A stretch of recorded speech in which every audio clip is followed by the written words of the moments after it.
Yo, yo, how we doing? I'm doing well. How about you, bud? Not too bad. Okie doke. Uh, yeah. I guess I mean I'll as of a couple minutes ago got the clear to post it, so I just did.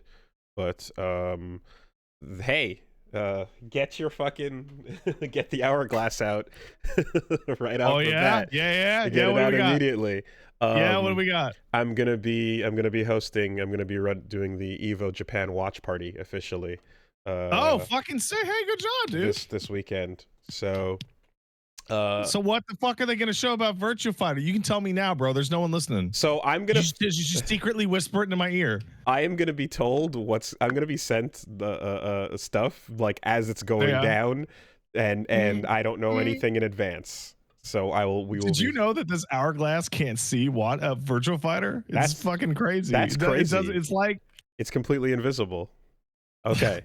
So if I start with the words Virtua Fighter, we've created an exploit, you know, for Hourglass Tech. I'm in. Where is this? Get this out of here. We don't need that. Yeah, no. So gonna jump over onto the Evo channel with Reggie, and we're going to follow well, Evo Japan basically is happening, you know, this weekend, May 9th, 10th, and 11th, and the hours are Japanese hours, which means while everybody is, you know, catching Z's.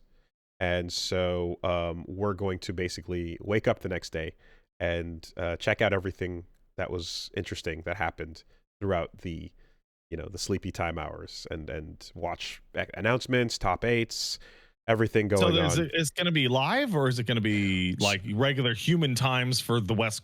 Exactly, part of the world? exactly. So I'm going to be live and watching shit that happened a few hours ago during sleep time when it was not human time.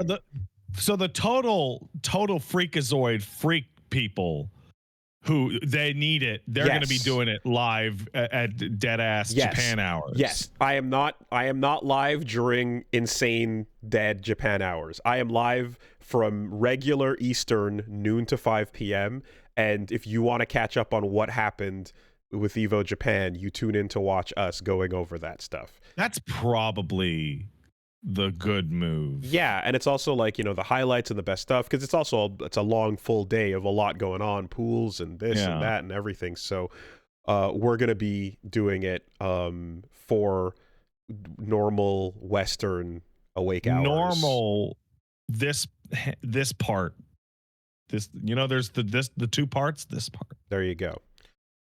Yeah, which makes a ton of sense, obviously, because like asking people to fucking you know, just no problem 3 a.m. to fucking 9. No, it's got to be live, man. What, for who? For who? Yeah, so you know, that should be a lot of fun, and yeah, tune in and that'll be going down. And yes, I'll keep my hourglass by the ready. But the probably going to be a while before I ever flip that again. I don't know. I mean, I'm hoping cool shit gets announced. Certainly. There's always Rooflemonger thinks there'll be Virtua Fighter stuff. So if you're in the country, it seems like the right time and place to be like, hey, people making this thing, you look like you have something to say. Do you? You know? Also, VF has like a much greater presence in Japan than it ever did out here. I think they would be fine simply revealing costumes for Akira one by one with each trailer. I think they could put like Akira without the hat. I think they could just put out like one match between Akira and Stella, and with no commentary and no explanation of a single thing that's going on, and just be like, there you go. That's what you get for the next 6 months. Tell us about that map environment. You know, let's take a look at the chickens in the stall. Oh, dude, that's the Japanese style presentation where they just zoom in further and further and further on the last thing you ever care about. It's so soul crushing. It's Because so but awful. we have just figured out how to do it ourselves over here, okay, but I will say that actually I'll use that as a jumping off point because when you're seeing those details, rendered in engine, when it's like, yo, we just figured out in the RE engine how to do this thing, so we're super proud of it, even though Mhm. other tech figured out how to do that automatically really quickly a while ago. 35 years ago. But there is something to the charm of, handcrafted, we did it ourselves feeling worlds. Oh, absolutely. Right? And this brings me to my big topic, I suppose, of this week, which is Expédition 33. Whoa, buddy. I don't. Oh, is anybody even playing that game? Oh Man, man. 2 million. So Holy. okay, so I've played a lot more. I am now at Act 2 of Clair Obscur. Oh, you are now leagues beyond my ass. I've been taking it slow. Okay. So I got stuck in that gastro village for like 2 hours, bro. I will so now we are seeing the timing of like stream time versus personal time. Yeah. And guess what? Usually it's stream time versus other guys' stream time, but now it's like, yeah, you're crushing this shit. Well, because this is what everybody else watching gets to do, which is sit at home and just lock in, play, enjoy, Yeah. go get dinner, play a bit more, and then be like, all right, cool, and like get really far and do stuff because you're just pushing through it. So yeah, obviously I'm not going to spoil anything, but just talking around it, the the excellence continues and things escalate, and and Act 2 is a fun turning point. I think that the story of everything that has the way the story is presented continues to be as strong as the intro. Right? So like I feel like that intro walking through the town is great for setting up characters, motivations, and establishing things, and that whole idea of being in the dark about what's happening, while not knowing what's going on. I love the conversations that the characters have with each other in regards to that. The disagreements they have about like what to do, how to proceed when you don't know what the fuck is happening are extremely realistic. It's very believable. And which is crazy because it's a overtly fantastical setting. Yes, like it is story picture book shit. Yes, I also think that this is some of my favorite depictions of people being very human in a way where how would I describe this? So I think that like there's a lot of instances of dialogue and things that so you can feel the flavor of the writer and dialogue in different settings, and you can kind of tell like, okay, if you're hearing Hades characters talking to each other, they're going to be a little bit sardonic, they're going to be a little bit sultry, you're going to hear that vocal fry, and they're going to kind of be quippy, but then they'll have meaningful things they say, and those moments will slow down, but for the most part, you're kind of like, there's an eyebrow raised as you're, with the tone of the conversations, that type of thing. And I feel like there's moments that happen where in order for drama to be facilitated in a story, people have to kind of like get really like, they have to blow things out of proportion in some cases, or, react very extremely given circumstances, and kind of like do things where you're like, oh god damn it, that's just going to lead to confusions and problems, and I'm freaking out, I won't listen to you, right? And you're kind of you're waiting on a just talk moment type of thing. And I feel like what you have here are characters that go through those moments and then like go, okay, wait, hold on, right? They second guess themselves, and or like there's a moment where things kind of calm down and they just kind of are like, yeah, okay, no, right, what you're saying makes sense, sorry. Which is like, yeah, people do that, right? People make decisions and then they stand on them sometimes, but other times they go like, wait, no, what you just said, I agree with you there. Or they're convinced, and conversations are not just characters with a list of things that they feel bouncing in reaction to the world around them, and then the conversations don't really move people too much one way or the other. I feel like you don't see enough moments of like people being convinced by things and or having back and forth uncertainty, reflected in conversation in ways. I feel like there's a lot of times where you're like, well, I know what my game is, and I know I'm gonna perhaps reveal this much truth, and then what your game is, and you're gonna be like, I want my agenda no matter what. Even from the very beginning, there's a real like we're all in this shit together for realsies. Yeah, for sure. Most of our personal like ideological differences, we're gonna bounce off of that in a attempt to be constructive at the very least. And it's really interesting to be playing that in contrast to Cyberpunk, which I also love.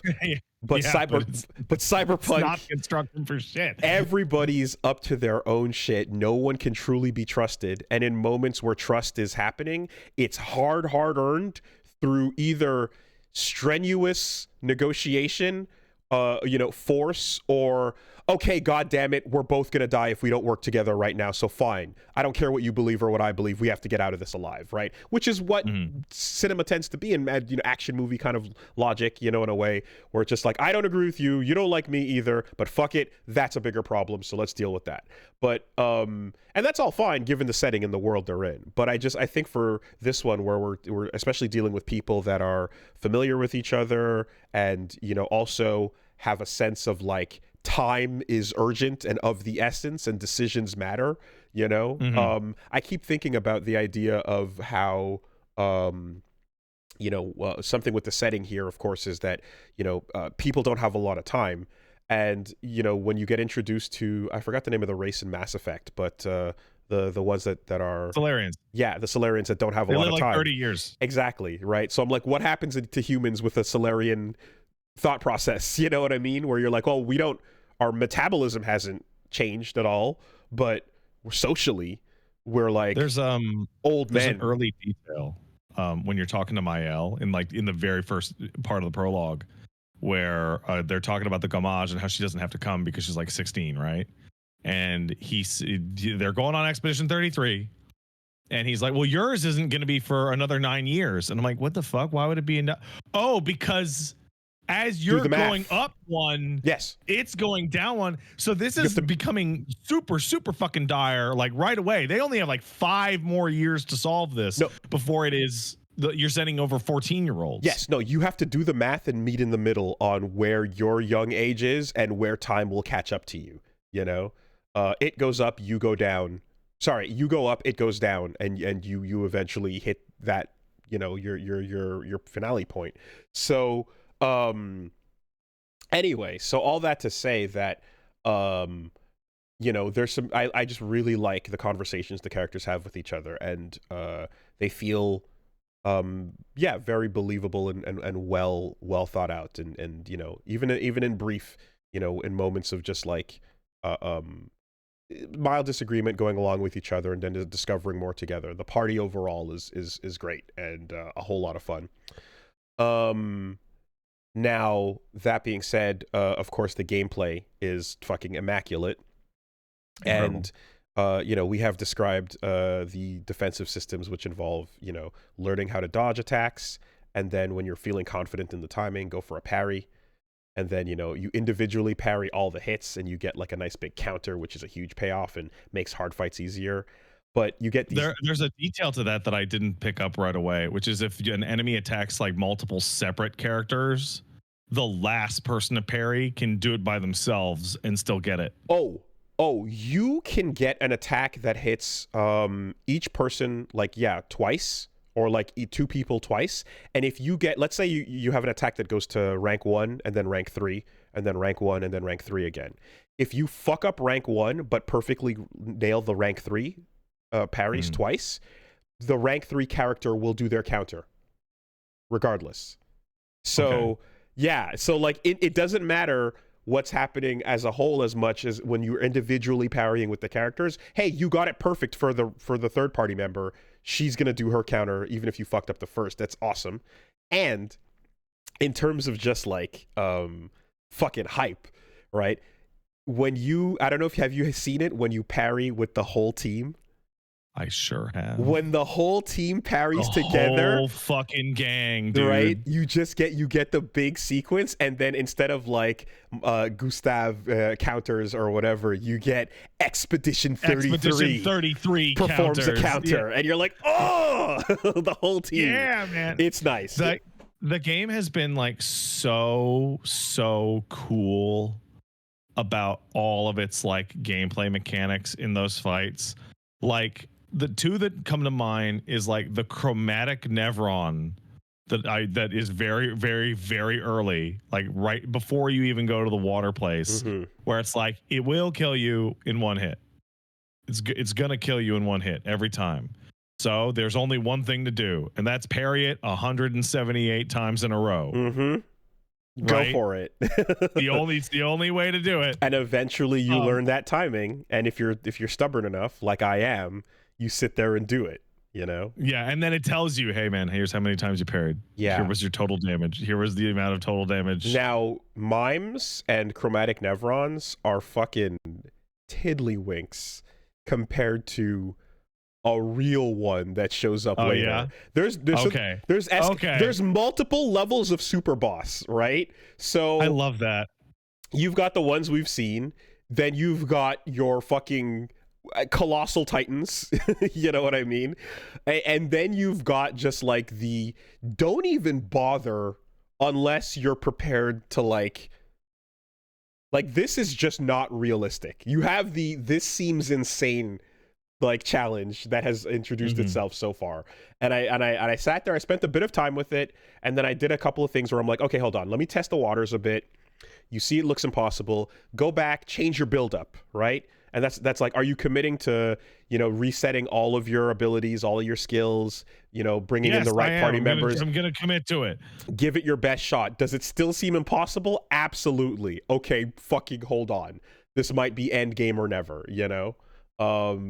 But yeah, there's like unless you just bang it out. But the level of deception on those parries and dodge timings gets so sinister. So that sinister. Was my other one. Like we have delay stuff, we have stuff, but then there's also like there was an attack on a fairly early boss. It was the boss of the water area, and I got like it tricked me. Because they give you the jump tutorial. Yeah, okay. Where you have to jump over moves. And they're like, if there's a move that you can jump over, it says there's a yellow flash. And then you fight that boss, and the first move it does is jump. It jumps. And I went, okay, so I hit the X button to jump, and then it hit me 5 fucking times in a row. Because it was just an attack called jump. Simon didn't say jump, bitch. Oh my god. Simon. Like you tricked me. Simon, jump. I was tricked and confused and bamboozled. No, the enemy jumped and landed and hit the ground, you know? But yes, there is that jumping prompt where you've got to fucking time it, and then you get your air counter, which is super sick. And now you're paying attention to multiple little rhythm game, you know, things, which, you know what, considering I was talking about, like, you know, I love the gameplay in like Everhood and stuff like that. And yeah, let's have it be one genre on offense and one genre on defense. What a simple but brilliant, elegant thing, you know? Yeah. And then, yeah, QTEing as well, which it's interesting because like some really good moves get really tricky timing with their QTEs, right? Like you'll notice that the timing for landing overcharge, which is Gustav's big blast palm, is much tighter than some of the others, you know, the window for landing it in the perfect zone. So like, yeah, they kind of do that as well in a couple different places, stacking them to overlap with each other. They do want it to be challenging to, like, you know, handle everything on offense and defense aside from the RPGing that you're doing in a, you know, pick enemy and attack kind of way.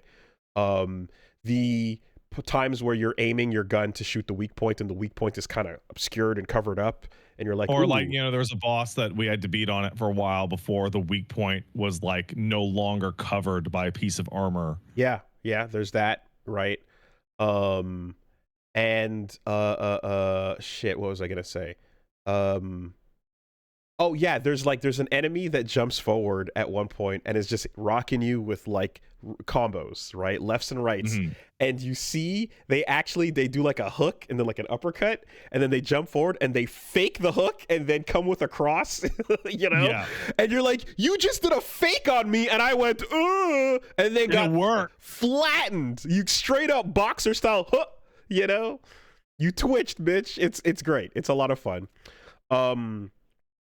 But when I was starting this, I brought up the we did it ourselves conversation with like, you know, hey, we figured out in FromSoft or in the RE engine how to make our own little hut and how that looks.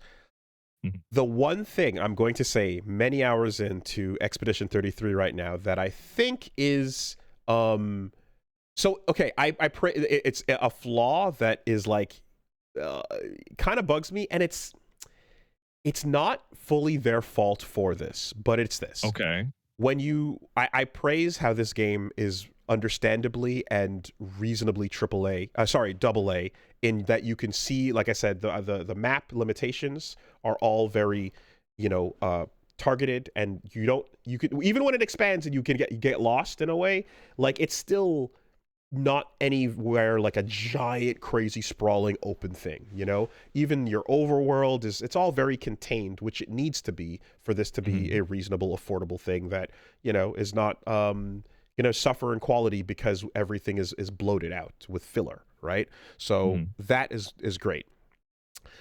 There is a feeling that you get that is just it's an unfortunate byproduct of Unreal Engine generated like static environments, where unfortunately you kind of know, and you're looking at a world that is, there's nothing that really it moves or interacts with anything in any way, so it feels like you're dropped into a just setting, you're dropped into a box that doesn't feel alive, you know? Yeah, no, it feels like a 360 game. And it feels like overtly like a 360 game. Actually, it kind of looks like, with the way the aliasing works on DLSS on my PC, it kind of looks like a PS3 game. It looks like it should live alongside Lost Odyssey and Folklore, if you remember that game. Folklore barely, not really. It's a little more obscure, but it's got those vibes on it. Because I think what you kind of end up with, and there's these little bits that suddenly make a difference, right? But like when your environment is littered with a whole lot of things that you walk by and kind of walk into and touch, but nothing moves or nothing really feels like you interact with it. It's the problem I had with Mortal Shell, right? Where you're like, outside of a couple of things, everything is just baked into the world. No interactable objects fall over with physics. Nothing really happens there. And it's not necessary. But it adds to a feeling of like, this whole world is not alive, right? Pile of jars is just never going, it doesn't move at all. You know, that hut is a part of the ground. It's not really a hut, you know? And the little things that happen in, you know, I don't know, like a random, not even this gen, but like last gen games or so, like in a random, say, FromSoft thing or whatever, to just compare, or even like any game where you see like a building that, like, I don't know, it might blow up, right? Or you might see like a door that like explodes some way, or you might see like jars that you run into that fall over. Rolling through jars in a Souls game even adds a little bit of like, the world is here and there's objects in that world. And because here you just kind of walk up to things and press square, it doesn't feel like the world is alive. Well, I think you're completely right on that. And I think that is absolutely a factor of like their budgetary concerns, because improving that would have cost like a lot. Yep. But it's a really good thing that as you were describing that, I'm like, oh, you mean it feels like static and lifeless, like, I don't know, a painting? Yeah, I mean, you could go with that part of it. But I think for sure, if anyone, and the thing is, like, I've gotten a bit here, but if you have played I guess like asset flip Unreal games, you end up with this sort of feeling, you know. I feel that's like fairly unkind. It's but no, it's not to compare. It's not to compare the fact that they've grabbed like this is a artistic like masterwork with like how awesome the original things they're creating are. I'm not comparing it to say that like you grabbed someone else's work and just stuck it in there. What I am saying is that like again with Mortal Shell, that's a great comparison point. A big beautiful empty area in that game where there was nothing that moved or that you interacted with or so, and so you kind of felt like I'm dropped as a piece into this world and let's go find all the lights and press square on them, you know. And it's not at all an important thing in the grand scheme where you're like you know, we're talking about reasonable budgetary restrictions on excellent games, but I don't want you to focus on the bad part of the implication of me saying asset flip creation. It's more the part where you're like, if you grabbed a level, you know, much like if you were to have like whatever, hire this man, Sonic, Kirby, Mario running through a beautiful, you know, field or whatever. That field is also kind of empty with nothing going on. There's a tree there. You hit it. It just kind of sits there, you know, and there is an effect in earlier games and current games where by having little things that move and break and exist in the world, you just kind of like feel more like you're in that setting as opposed to, you know, I'm almost lacking the full words to describe it, but that's exactly the word is ambiance. Not ambiance, no. No, that's not what I said. But that's kind of it. That's kind of it, you know. No, you're talking about that like minor detail, place and realism, right? Like yeah, just like, you know, you'll see like, let's take like a tree in some fucking whatever game, and like just the fact that the tree just kind of wiggles just a little bit in wind that's not really there gives it a more sense of place rather than being like completely static. Yeah, I would definitely say something like that. Or, you know, yeah, or like things that react to you moving around, you know, like there's another example of this, and I've seen this as a trick in other games as well, where there's a point where you have to run across some logs that are floating on water, right? And you have to balance to not fall off. And when you're running across the logs, you very quickly notice that actually the logs are static completely. Yeah. And everything is locked in the world in its exact location. The water animation is the only thing that's moving up and down to kind of make it give the impression that the logs are bouncing, but they're not, you know? And so you see it up close and you're like, oh, okay, right. This is a more affordable trick for this, where the water dynamics will sell the idea that you're watching a log bouncing on the water, but it's an illusion up close, you know? I feel like, so this is like at its core like fairly nitpicky, and like I do believe that they made Super like minor. the correct decision to cut all that fluffing it up for like more or just tightening it up. But there's kind of like this energy of like guy who loads up shooter and like fires 400 bullets into the ground and goes, look, the decals are disappearing. It's fucking Sony loses, or you know, like those fucking guys. I know who you're talking about, but I'll say that like I assure you, like when you know you run from one environment to the other, and as you're taking in these beautiful moments, especially right, that because that's the kind of thing is where like when you enter a new environment and you're sold on like, you know, how gorgeous the vista you're looking at is, and like whatever's happening that's unique to this place, right? So like the underwater place, you know, you see like you're not underwater, but weirdly underwater fluid dynamics are occurring, which are beautiful. I would like to stop you right there, and I want to give a shout out to Monster Hunter World and now this game to be like, you know what fucking rules? Fake underwater environments. Right. Like I'm a big fan of fake underwater environments. Yeah, I don't have to deal with water. I don't have to deal with swimming. I don't have to deal with breathing. But like, oh look, it's the aesthetic of that and shit. Like I love it. And then, you know, entering another area where like, yeah, the beautiful things you're seeing off this cliffside or at these rocks or in this formation of, you know, elaborate construction and manners and such. You know, there's all of these that are, you're walking into them and they're gorgeous to look at. You can, whoa, god damn it, stop it, leave me alone. What'd I do? I'm sorry. I got assaulted by Windows. It's okay. Oh, fuck off, Windows. Windows keeps telling me, hey, you turned your location off. Do you want to turn it back on? I'm like, no. Yeah. Why would I want to fucking do that, you fucking bitch? But all this to say that the more beautiful these new settings you enter, the more you start to feel what I'm talking about, right? Because you come across like more elaborate objects in the world and like lore related locations, and you're kind of like a little stiff. It's a little stiff. You're like look at this cool object that it does, nothing moves, nothing's yeah. So that's kind of it though. Do you want to hear what my nitpick is? If I wanted to fucking nitpick some part of this game's presentation, sure. And it's a nitpick that I was fucking around with on my stream, and I was like, I kind of love this. I kind of love it. The absolute worst jumping animation I can remember, just like jumping straight up. Yeah.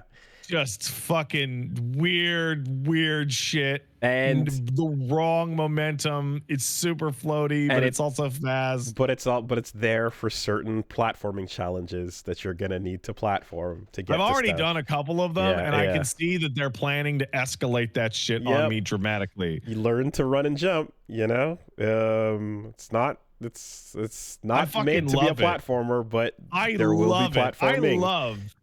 This reminds me so much. I've talked about it on my show. I don't know if I think I mentioned it on the stream, but Iron Pineapple, the fantastic YouTuber who covers tons of Souls stuff, he said you can make a good game into a great game by making it suck a little bit. Huh. And like when I read that, I was like, oh, wait a second.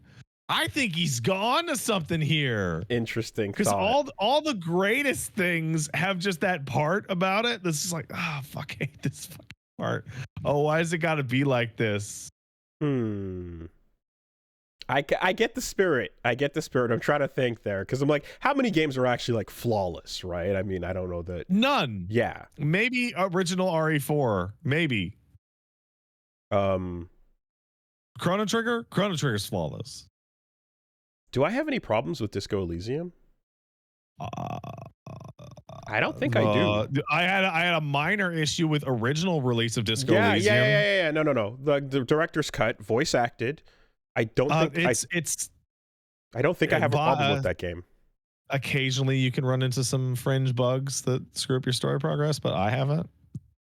Well, all this to say that it is there's that little bits of jank that you hit on, from time to time, and then there's things where you're like, oh, I didn't expect this detail here, but this is nice, such as going to camp and hanging out with your friends and having nice conversations and basically having a Baldur's Gate 3 little sit around. Oh, very much so. Yeah, absolutely. And there's NPCs to talk to, and there's little people that can help you do stuff, and you can see it's big for a reason. There's the upgrade guy, which is the coolest motherfucker I've ever seen in my life. There's your Withers standing right over there. Yeah, floating skeleton, very Crimson Peak fucking skeleton with no face.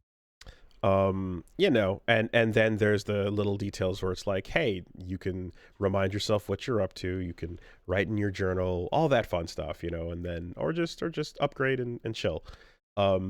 Little moments dedicated of like hanging out with the party, which love that there, love it even in a smaller gameplay context like in Darkest Dungeon, where everybody just takes a moment to like breathe for a second. Those are fun things that I hope RPGs kind of continue to do because, they weren't really a staple of the older like JRPGs, for example. There's a little moment that I had on stream. The last thing I did on my show was I got the 4th party member. Okay, cool. And upon getting the 4th party member, I was overwhelmed with the feeling of like, oh, I know what games you like to play, whoever designed this character. I wasn't sure. I have played this system up to level 100 twice. I see. Write it down because I don't know. I didn't recognize the system, but I was like, this seems this seems complex. It's a cross between Reaper and Astrologian in FF14. Oh, okay. Okay. It is a cross between those two classes, almost like verbatim is a weird word here, but like even down to the graphical interface looks like the same like job gauge. It's ridiculous. I will say this, that the trend of characters wearing their references on their sleeve continues, certainly, and it is awesome and obvious, like in other ways where they pull their inspiration from. And it's all cool shit we like, you know. It doesn't have that feeling of, hey, you guys like video games? Cause we do. I'ma just leave it right there. Yeah, all right, perfect. I'ma just leave it right there. They know. They 1000% get it. There's a moment I read like a thing that happens, and I'm like, I read about a system, and I'm looking at the system, and it's like halfway through the description, I'm like, okay, all right, we're done. We cooked. It's this is lock it up. We're done here. The game's unbelievable. So, yeah. Anyway, push on with that. That's a lot of fun. It's truly. I'll continue. And of course, yeah, we continue. But there's also the thing where, like you said, you throw the difficulty up, and then you get fights that'll last a little bit longer. But there's still the random battles would be like one hit. Yeah.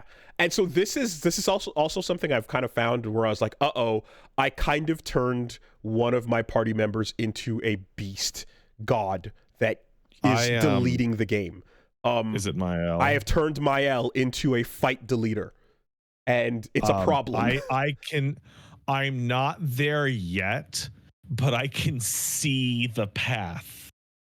I mean, the character is built to kill. She's Frog, dude. Like, the stance system is just like, well, I mean, one, it's cool that she's doing all that Arya shit, that's all fun. Yeah. But like there's a sword you pick up, and it's like, start the battle in virtuous stance. I literally just caught her. We're like, oh, you're giving me this early? I thought that would be the last thing if that existed. So, like, and you gave it to me now? Are you out of your mind? I started to do I got the ability she has where she just stays in place and then keeps the stance. Yeah. And what I would do is I would just buff her with powerful and have her constantly skip her turns so she'd stay in virtuous, and I built up all her pictos to do more counter damage so that whenever she would counter, she would do a larger hit on her counter than anybody could do on their actual attacks. Oh, it's cute that you're spending turns making her powerful. That's cute. I'm not there yet. Oh, no. I'm just saying, like, the possibilities that come from putting pictos on and learning skills that are like, no. When the battle starts, right, and then you have her start first, and you see all of the available picto skills that you've put on them just pop up in one shot, and like a fucking list just goes where it's like, oh, 50% more damage on okay, just sorry again. What did you do? I did nothing, but Windows is trying to be as annoying as shit. Did you start the podcast with a PC that was like, hey man, you should update? No, Firefox is deciding to do, for the first time ever in its life, a big loud notification. And that's weird. This has never happened before. Well, so, I don't hear it. I don't know if chat hears it. They do. Or they do. The people at home. Oh, they do? Oh, yes. No. So that's what's annoying. It has never done this before. I swear it's never happened. And this is really annoying because this used to be like Windows Edge style harassment and bullshit. This is the first time I've ever seen Firefox be like, hey, look at me, hey. I can be like Windows Edge too. God damn it, man. Okay, well, I think I've cleared the notification, so let's assume that that's going to be fine. Who loves computers? Regardless, you have a billion of these abilities on, and like a bunch of them are just stacking off each other, so you're like, the first thing you do is going to be brutal, and you start in virtuous, and you do, and then you also have the AP extra to start off with your final attack that you're supposed to build up to. You just start the round with it. I'm gonna start with it actually, and then like whatever's left standing, which is like nothing, is like, okay, well, just pick off the rest, you know. Let me ask you a question. This is very important. So one of the things that I noticed when I was building up my characters is that when the item that just gives you another slot to equip things in, you could just dump them all into like one person if you fucking felt like it. You could just say, fuck it, 99 to my L. Correct. Right? Yes. Which allows you to stack every single buff you've ever heard of on the same character. Yes. And bust the game open and like that. I'm going to assume that if and when you start to bust the game over your knee, the game provides you with something to test that strength. There are a couple of tests of that strength. However, none of them so far have met up to the challenge, except for the one that I'm describing, which is go fuck yourself. Right. There is an insane go fuck yourself enemy that like that you start and it's like, all right, I got like 7 turns in a row coming at you first. And each one of these in any point of this sequence is your game over. So have fun. Solo character, right? Okay. And here's the bit. What if I told you that the game also starts going like, you've put a bunch of your points all on one character, have you? Well, what if you got extra benefits from having your character stand there by themselves, right? What if you had pictos that were geared around solo play? Oh, the lone wolf picto. The lone wolf build becomes a thing that is like encouraged if you want to go for it. And, you know, you've got the refilled Estus. You've got the refilled heals between saves. So you can spend a turn managing yourself if you need to. But, like, the ability to go in solo is very real and just have the party sit it out. And it doesn't take long, you know? So that's great. Yeah, but then they're going to get all the XP and then they're going to get really big. Mm-hmm. I thought it was really interesting when I was fucking around. Like, because, you know, if a character dies, they earn like half XP from the fight and stuff like that. So my characters were getting a little uneven. Okay. And it's like, oh, you know what? If I wanted to even them out, I could just fucking Gustav, get out there by yourself. Just fucking do it. Yeah. You know, I you know, in fact, I went with like characters that were uneven. I'd just have them go up first and, you know, push them for leveling up the balance and stuff. And if you start messing around with the move skill tree, you can start seeing like, okay, if you buy a line to the right, that's going to be more of turning them into a healer versus going to the left, and that's going to be like Lune is a good example. Like each direction is like an element, right? And then do you want them to be more support or more fire, you know, stacking damage over time and all these little things. And then so you, as you're doing what you're describing, you can switch them up to be like, okay, actually let's have you become the heavy damage dealer right now, you know. So something great with Lune, for example, is a weapon where every time you take a gunshot, it fills an element stain at random. Yeah. So you can Which means you can get her cash out like super fast. Right.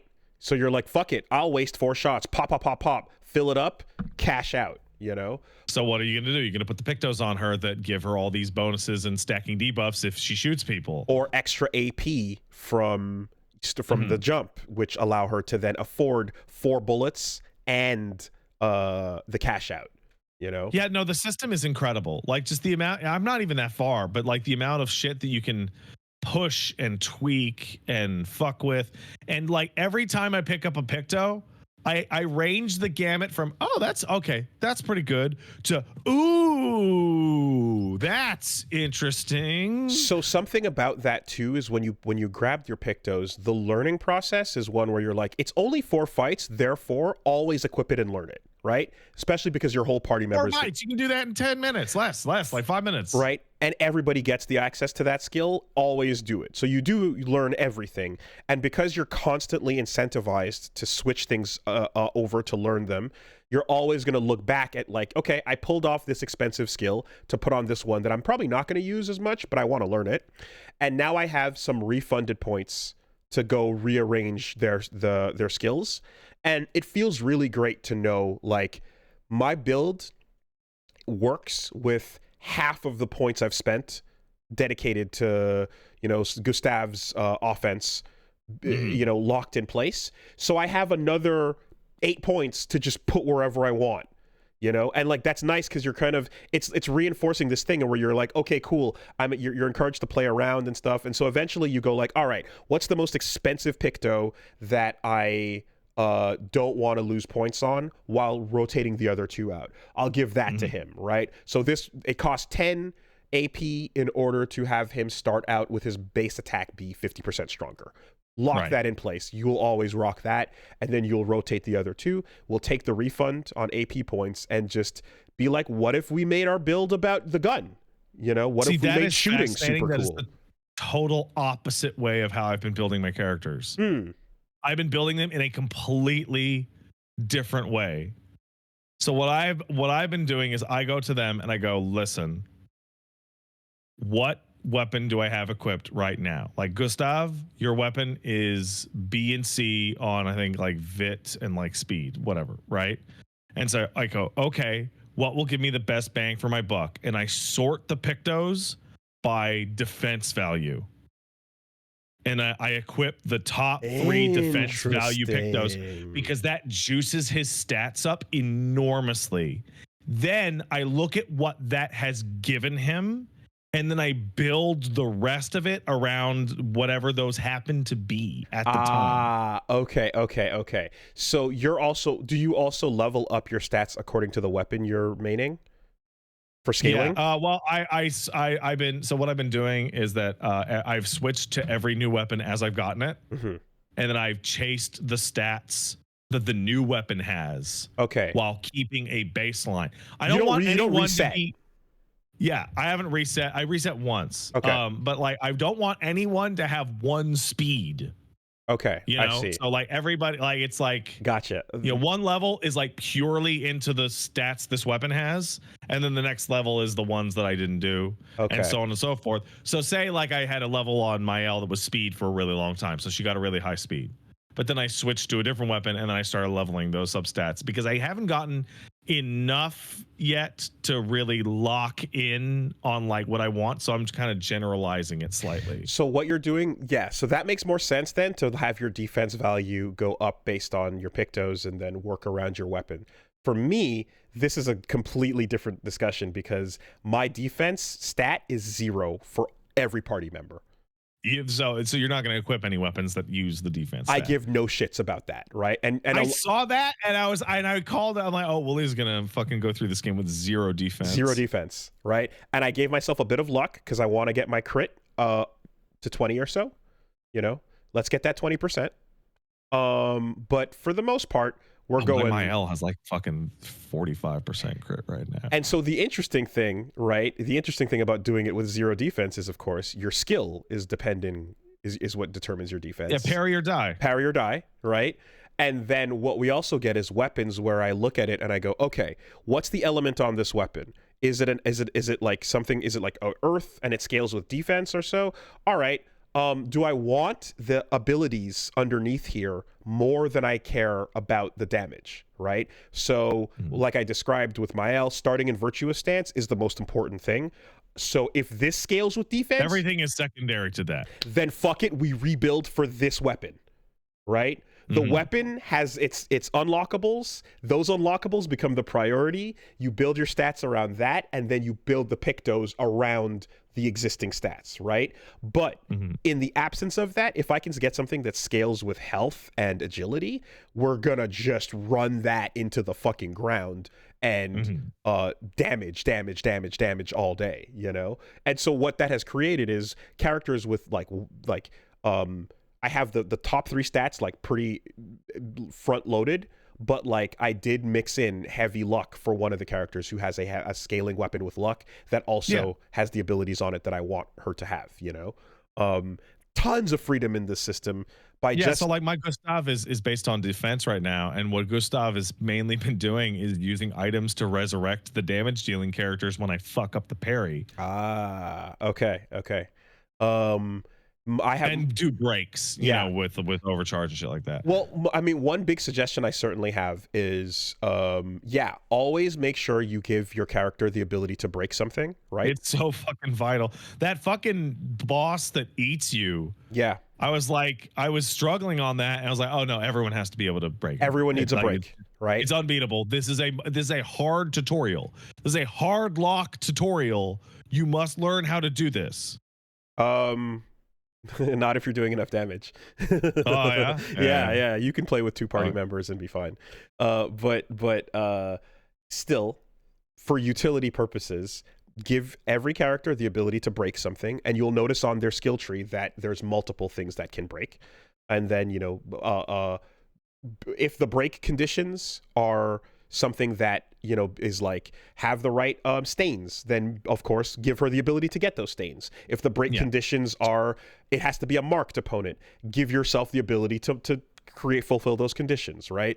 So pick a break and pick the ability to fulfill those conditions. And then second, I would say, you know, give yourself a passive that is when you're not allowed to attack, or if you're hit with a status effect or something else going on, give yourself the ability to either, you know, buff the party or buff yourself, or something that's not an attack, you know? Yeah. And because there's going to be turns where you're like, shit, there's nothing I can do right now except manage, you know? So those are the 2 things that I found have come in extreme handy. Yeah, this game's incredible. It is, and I'm really like I'm scratching the surface on, like, you know, these picto combinations and stuff, but the feeling is definitely there that it's like, oh, if you want to play around, you can spend more time. There's more experimenting you can do than fights provided to experiment with. Well, it's like, well, basically, where do you want to spend your time? Do you want to fight and get like really, really, really quite excellent at the timed gameplay, like the button presses? Do you want to fight your ass off and just give your characters more physical power and levels? Or do you want to go into these menus and just fucking play logic magician and create bullshit? So something I described gameplay wise in FF7 Remake was one of my favorite moments was I was syncing up and getting really good like combination juggles with the party while going through the Shinra building, and specifically Operation Rescue Aerith was playing, which is the sickest remix of Let the Battles Begin in that game, in my opinion. And right as the music hit a crescendo, I had 2 characters in the air in slow motion, you know, and I'm picking the next skill, and I'm like, what do I want? Okay, Tifa's getting a juggle, and like Cloud is jumping up behind, and like I was like, oh, and like it's just a perfect slowdown moment with the music and the violins going, and I was like, this game is fucking incredible, right? It was a moment just for me in that fight in the gameplay that was bespoke, and I feel like every single fight end in this game in Expedition 33 is trying to hit that, is hitting that moment where you get you want to save up the big pop, you get the overcharge, or you get the big finale, and you land that last hit, you get the slowdown, and then the music switches over to the like either hyper or like denouement version of what it was. In some cases, vocals kick in on that level up screen, you know, and the music, I mean, the fact that they just found somebody online that went this hard and is killing it, because every single theme you hear has an amazing end version as well, is perfect. I believe the lead writer is also someone they just found on Reddit. Yep. They are somebody who applied to be a voice actor, and then she ended up just meshing with the team and became the head writer. Like the whole thing. So there's this interview, right? That was done, and we have it as one of the notes. But Guillaume Broche, the director, basically just made this game online while being bored at Ubisoft during COVID. And like the whole thing is like they found a lot of people that passed the vibe check and were on the same page with creatively what they were going for, and those people ended up just taking bigger roles, because it's like, okay, yeah, you want to be a voice actor, but you clearly have the same vision and idea and get it and have these good ideas. Fuck it, write it, let's go. There's a real I think that the quote from that guy is that like it would have taken 25 years to make this game at Ubisoft because of the bureaucracy of AAA. 100%. And it's like, so like this person to get started on the game, mind you, like an extreme eye for talent, I'm getting from this. And they can't quite sell it other than you look cool, get in, but their eye for it is dead on. And so by just having total control and be like, yeah, whatever, you and you. And I can also let's do it. And you can feel with the composer that, you know, especially this is like the official gig coming off of being just like a random, you know, composer on SoundCloud. Go check out my SoundCloud. Actually worked. Yeah, but this is like the Mick Gordon, Casey Edwards school of like, I get to work on the cool thing. I'm gonna make more music than anyone asked for. I'm gonna, you know, like you asked me for like 12 tracks, you're getting 150. And variants, and you're getting 3 or 4 or 5 albums worth, and like here's 4 remixes of the battle theme for the one area. Why did you make 4? You know, like I get that feeling of like, oh, they shot way above where anyone asked them to. So now they're in the clear running for like soundtrack of the year, like already, and it's fucking May. What happens when you assemble a team of people that snuck in to make the swinging good in Spider-Man 2? Yeah. What if everyone on the team is doing that, right? That's the thing here. Well, there's a story about that that I think about quite often, which is the original development of BioWare. So, and Baldur's Gate 1 and 2, because BioWare used to be a medical technology company, which is why it's called BioWare. Right? And the 2 doctors had private practices as well as a medical technology company. So they were fucking crushing it and making dollars. And they're like, yeah, I want to make cool ass nerd games where money was the secondary concern. Making their cool ass Dungeons and Dragons games was the primary concern. And if we make some money along the way, so much the better. And like that focus of like, I just want to make something fucking cool. Yeah. And like I feel that coming out of Expedition 33. Passion. A bunch of people who just want to make a cool thing. Passion. I mean, look, just the way that items are like rewarded in this game, where you walk through the basic level and you come across pictos left and right, and if you go a little bit off the beaten path, you might find like a really cool rare picto, and then when you fight some of these harder enemies that are around, you get a cool weapon for beating them. But if you really go out of your way and you scrape and you find the shops and challenges and shit on the fringes, almost always what you're getting is an awesome costume or hairstyle. You know? So you scrape and work to get the cosmetics, and I'm like, let's fucking play dress up. Hell yeah. You Let's know? play silly ass dress up. Oh, I love the way my characters look. So I spent so much of the game initially with everybody like suited up in uniform, rolling as a crew. Man, get to the mix. But once I got fun stuff for everybody, I'm like, yo, let's just start playing fashion here, you know?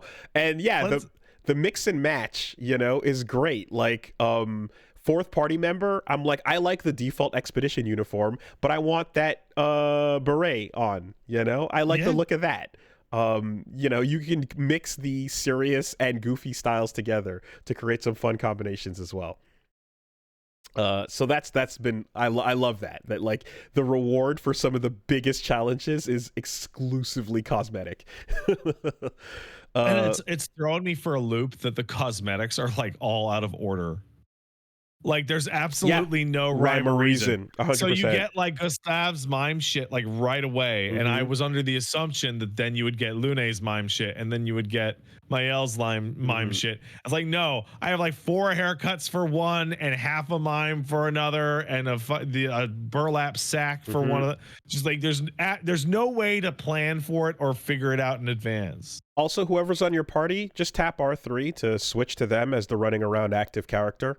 You know, yeah, why not? Okay. You can stare at Chrono, but you can stare at anyone else in that slot if you want to. And you know, when you talk to people, the right person will do the talking, as contextually, you know, required. And sometimes it matters.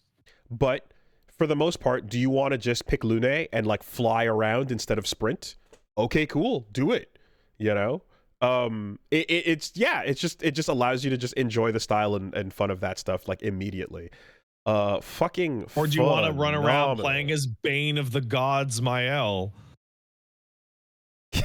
She's like, so broken, dude. She's dude, so broken. I think it's on purpose. I pointed it out when I got her in the party, and she starts as the strongest member in the party, which is really fun when that happens. And I'm like, she has the Frenchest weapon, therefore she is the strongest. Doing the fucking poses and everything. And yeah, and every time you do one of these challenges, like I said, you know, where you're like, time to learn the defense. I'm like, as a person who loves these mechanics, how much are you going to punish me?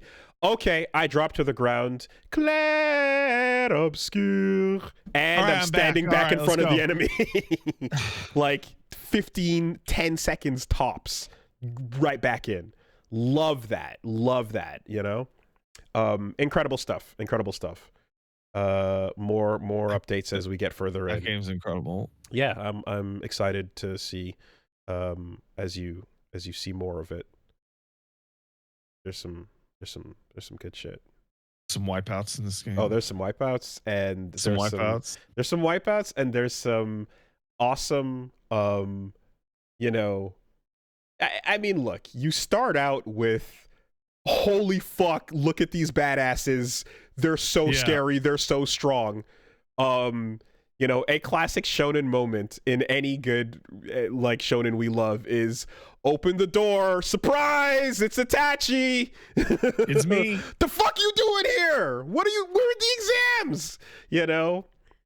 Jujutsu Kaisen, same thing. It's the exams. What the fuck you doing here? Ow! I Chaos love arc begin. That we establish I don't know what to call it, a Sephiroth character, a omnipresent mega threat to the party. And when they talk about them, it's not like, oh, I'm going to get them for what they did to us. It's like, if you see that dude, fucking run. Don't. Like, everybody just run. That's what I'm talking about when okay, so that's what I mean when I'm talking about like dialogue, right? There's a like, okay, people will have feelings that say, no, get your revenge. No, I'm gonna, no. Listen to me very carefully. Don't fuck around. Get out of there. I don't care how you feel. Run. Like, there's an understanding. And then, like, well, you're gonna run too, right? Oh yeah, no, I'm gonna be running. There's an understanding of the threat level, you know, in that exchange. That's what I mean, is these moments of like, movie trope, nah. Nuh-uh. You know, okay, all right, cool. As long as we're on the same page here. I love that. Yeah, it's great. Okay. Clair Obscur continues. Hey, let me ask you a really important question about Clair Obscur Expédition 33. CEO or E33? E33. Yeah, that's what I thought. That's what I somebody in my chat the other day was like, "Oh, I've been playing CO," and I was like, "What the fuck?" No. What the hell? Because I think one, Expedition 33 is there for English speakers to be able to say it. You know. Yeah. Oh yeah. Oh, I didn't even think about that. Clair Obscur is extremely awkward for English speakers. It's super weird. So Expedition 33 is there. And I did see, like, you know, I saw like someone say like, oh, that name sounds really generic and whatever. And it's like, yeah, no, the whole thing isn't. But this part of it that is the brand is what you can do. And like, I don't imagine, I thought about this, but it's like, okay, the nature of the story is you go through this as you're learning about the world and as you're learning about the other expeditions, you know? So I don't know that, like, expedition number can necessarily be a franchise marker. I don't know that this is a setting that calls for Yeah, somebody asked me, like, do you think they're going to do sequels? I'm like, no. You know, this feels like incredibly hostile to franchisification. Doesn't seem likely, you know, but that being said, you never know, and brand recognition is a thing, and if people know that word, then there's a monetary value to either using the word expedition or the word Clair Obscur, you know, again. And unfortunately, because of the plot being like, well, this is the number of the team and we already kind of we're learning about the other teams in retrospect, it feels like the Clair Obscur word might be easier to translate to bring over to the next entry if needed. But I don't know, you know. What I can say though is that, like, yeah, E33 100%. Yeah, absolutely. Sandfall Interactive. Oh, what a great fucking game. What a great fucking game. Please let this be the example of how development can go, you know, for other studios and people with like ambitions that are like at this level, you know. I saw people comparing it to Baldur's Gate, and like I'm starting to understand it, because it's like it's just a team that just got to do whatever the fuck they wanted. That's it. Driven by passion. That's like absolutely no oversight at all. Mm-hmm. Like people who know what makes for a good game getting together and doing it without any of the red tape and bullshit to get through. Like red tape and like I'm gonna take a weird point of defense here. Mm-hmm. Sometimes some teams need red tape. Like I remember talking to people who worked at BioWare Montreal who described that they never saw anyone from EA walk into their office once. Mm-hmm. Yeah, maybe they should have sent someone over there and figure out why they weren't making the game. Also, we are going to talk about there is a little bit of Silksong news, for example, and there's another time where, hey, you might need some tape, right? Maybe somebody cracking a whip a little bit, just like, hey, fuck. You might need some tape. However, Sandfall Interactive, this company of clearly passionate devs that got together and made a AA experience that we're all loving, while understanding what makes for good games and, you know, keeping out the chaff and having what's there be on point. They also have I'm sure a department that handles marketing. I'm sure, you know what I mean? They have a department that they have deadlines, they have all these things. Like somebody ran and made all these decisions, so we can't just act like, you know, it's not Studio HDMR, you know, that made Cuphead. It's not like two brothers and the. Have you ever read about like Valve's fucking office structure and how awful it is to make games? I remember the Valve handbook with the moving around and the it's the fucking your desks thing. All have wheels on them, and so people are just constantly reorganizing according to their whims on various projects. So I don't think that's inherently a bad idea, especially because the main thing, like I read the handbook and like we can see how the flaws of that come to fruition over time with you know how many products come out and what the focus is on. Short-term gains are so much higher prioritized than long-term gains. But on paper, I don't think that philosophy is inherently flawed, because the other condition they had was that hiring is of the utmost importance, and you need to hire people that can essentially be not only your replacement but better than you. So in theory, your having people that are more skilled, that could be your own like boss or manager, join the company, or people that are like, if you're an artist and you're looking to work with other people, you're going to hire up above you essentially, instead of a top-down kind of dynamic. And in theory, the person that joins would be able to like have a massive benefit that they add being a part of the team, you know. And that comes from, I guess, like being like, well, I think this game needs this really cool thing, and then you hope that's the end goal. So on paper, right? But I think here with at least with this team, like, no, we know that this is a team of, you know, as they said, it was like what, like 70 people or something like that, or so there's two numbers. One is 30 people and a dog, and the other's 84 people and a dog. Okay. And the question is, are you counting outsourced QA? You didn't even have to say it. Inside the team. I guarantee you that number means QA testers versus... The dog is definitely a full-time studio member, and in fact has a special thing inside the game for it. Sweet. I don't know if you found it. Not yet. Start. You know, I'm just gonna type it out to you. But yeah, that number makes a lot of sense when you include outsourcing. Okay, interesting. Ooh, that's something I did not know. Isn't it? Ha! Wow! Fuck! Shit! Time to go find out some shit. Isn't that cool? But yeah, no, this is a team that clearly, you know, like, you can't pretend this is, it's not 4 people putting their own indie thing out, like, completely absent of any production, marketing, or you know what's gonna happen, decision making.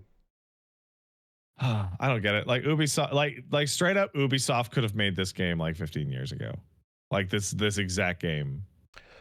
And but their structure prevents them from being able to do it. So if I'm not mistaken, didn't the attempt go into things like Child of Light?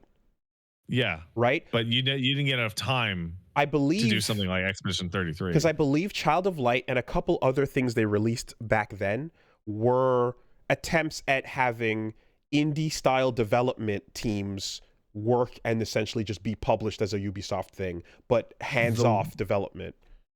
The way that I heard it is that Child of Light and things that came out under that like period in Ubisoft was like basically a please don't quit game for developers on Assassin's Creed duty. That it was like, listen, you're allowed to put your passion over here.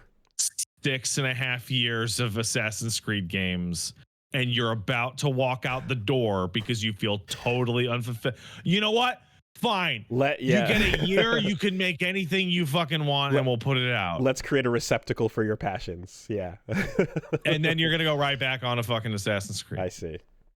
But obviously this is the things where when you see these standout examples of, like, you know, incredible success coming from modest beginnings, the producer, the AAA, the quadruple A studio wants to figure out how to reproduce this under their oversight, and the answer is you fucking don't. You know, you can't. You will not relax. And I think that the studios that have the best shot at that perhaps are maybe your New Bloods type of thing. You know, your Annapurnas, where you're kind of like, you're showing up to basically like publish a thing that was moving without you. And not can we put our name on this? We helped.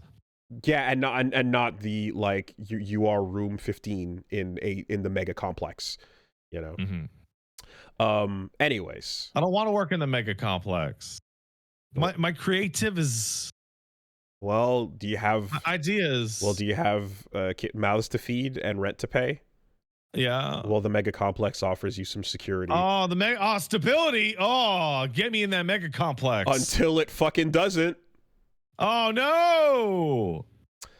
no. Anyway. Mega complex was supposed to protect me. How could the unfeeling mega complex do this to me? Well, it's because it took all the predatory ropers and it protected them. and then it moved. Oh man. And it moved them over there. Oh. Yeah. So that is going on. Besides that, yeah, I guess the other thing I did was played some more of that Phantom Liberty, Cyberpunk. Yeah. Finished off the DLC there, and got the mid-game credits for the DLC, which are deserved because it really does, like, you know, it's like, yeah, this is a tonal insertion that is like, oh, you've done like this last, and therefore it's some of the best content in the game for sure. But also, like, a lot of people played that after they beat the game. So Yeah. when you beat it, Understand. it should, like, you know. Understandable, you know. But it really does feel interesting and odd to look at video games as the only medium where this happens, where you can be going through an experience and then part of it, like, imagine watching a movie and then in the between Act 2 and 3, like, the short film that was made after the release of the film is inserted. You know what I mean? Like, that doesn't happen. You get a director's cut sometimes, but that would be a director's cut. Yeah, that would be. But like a full-on short film that was made separately and afterwards dropped into the in-between of Act 2 and 3 is just, you don't get that, you know? But here, it really is, it's interesting. So I go into it, and because, you know, I'm aware of the fact that, look, the quality is going to be through the roof on this by comparison to the base game. You know, I'm not going to be too perturbed by that. I'm ready for dissonance. It's okay. I've played enough video games, you know. Oh, I don't think there's anything that would have a more profound dissonance than the Witcher 3 expansions. Like the end of Witcher 3 is like probably its weakest part, and then both of the Witcher 3 expansions are like far and away the best parts of that game. Like, it is not even close. I mean, and so there is a fucking line in the sand on quality on that, from like missions that are like, this is pretty good, but it's like, you know, it's kind of winding down, to like fucking blasting off to space in terms of quality. Yeah, and so now that I've played through like Citadel and Mass Effect 3, I'm like, okay, yeah, there's times where the DLC is like a nice little addition. There's times where it's some fucking cool extra shit. Like, I'd say all the Souls DLC often has, like, you know, some of the best fucking bosses in a lot of those cases. Maybe not the area per se, but one part of that is going to be a favorite, you know? But yeah, with Citadel and with Phantom Liberty and these things, it's just like, oh no, this as a whole is just better. And I would say that, like, anytime the game is one where the nuts and bolts of regular gameplay start to be, when you see the limitations and you kind of see, like, okay, I've seen the variety of mission types, I've seen the variety of NPC behaviors, we're just going through the motions now, waiting for the new assets and lines of dialogue to take us to the credits. Yeah. That's where brand new systems and fresh feeling, you know, mechanics are very refreshing and fun. Yeah. So they flex hard with the thing they're most proud of in Phantom Liberty, which is the stage set acting. You know, where other games will have characters facing each other left and right, exchanging lines, and then occasionally someone reaches out and hands someone an invisible object. Shot, reverse shot. And then, here you go. And then you need to stick your arm out and take this invisible object I'm handing you and put it in your back pocket, you know? And here they're like, we got really cool setups where people can go from sitting to standing, and two people can act out on a stage, you know, this scene with mocap detailed. So they flex off some of that, and, like, yeah, a big part of, like, I'd say the finale of at least the path that I chose is, like, showing off some of the most impressive versions of that. The other thing they do really early in the game that is very impressive, and I'm glad to see that they're still kind of using it, is the opening montage has you, like, montaging in engine in real time from location to location to moment to shot to shot. I love a good montage. It's so hard for games to do it. It's so technically hard. In game, in engine, it's fucking without loading, it's impossible almost. Like they did such a good job having it be seamless, and yeah, that ends up, some of that stuff ends up being really really cool with Phantom Liberty as well.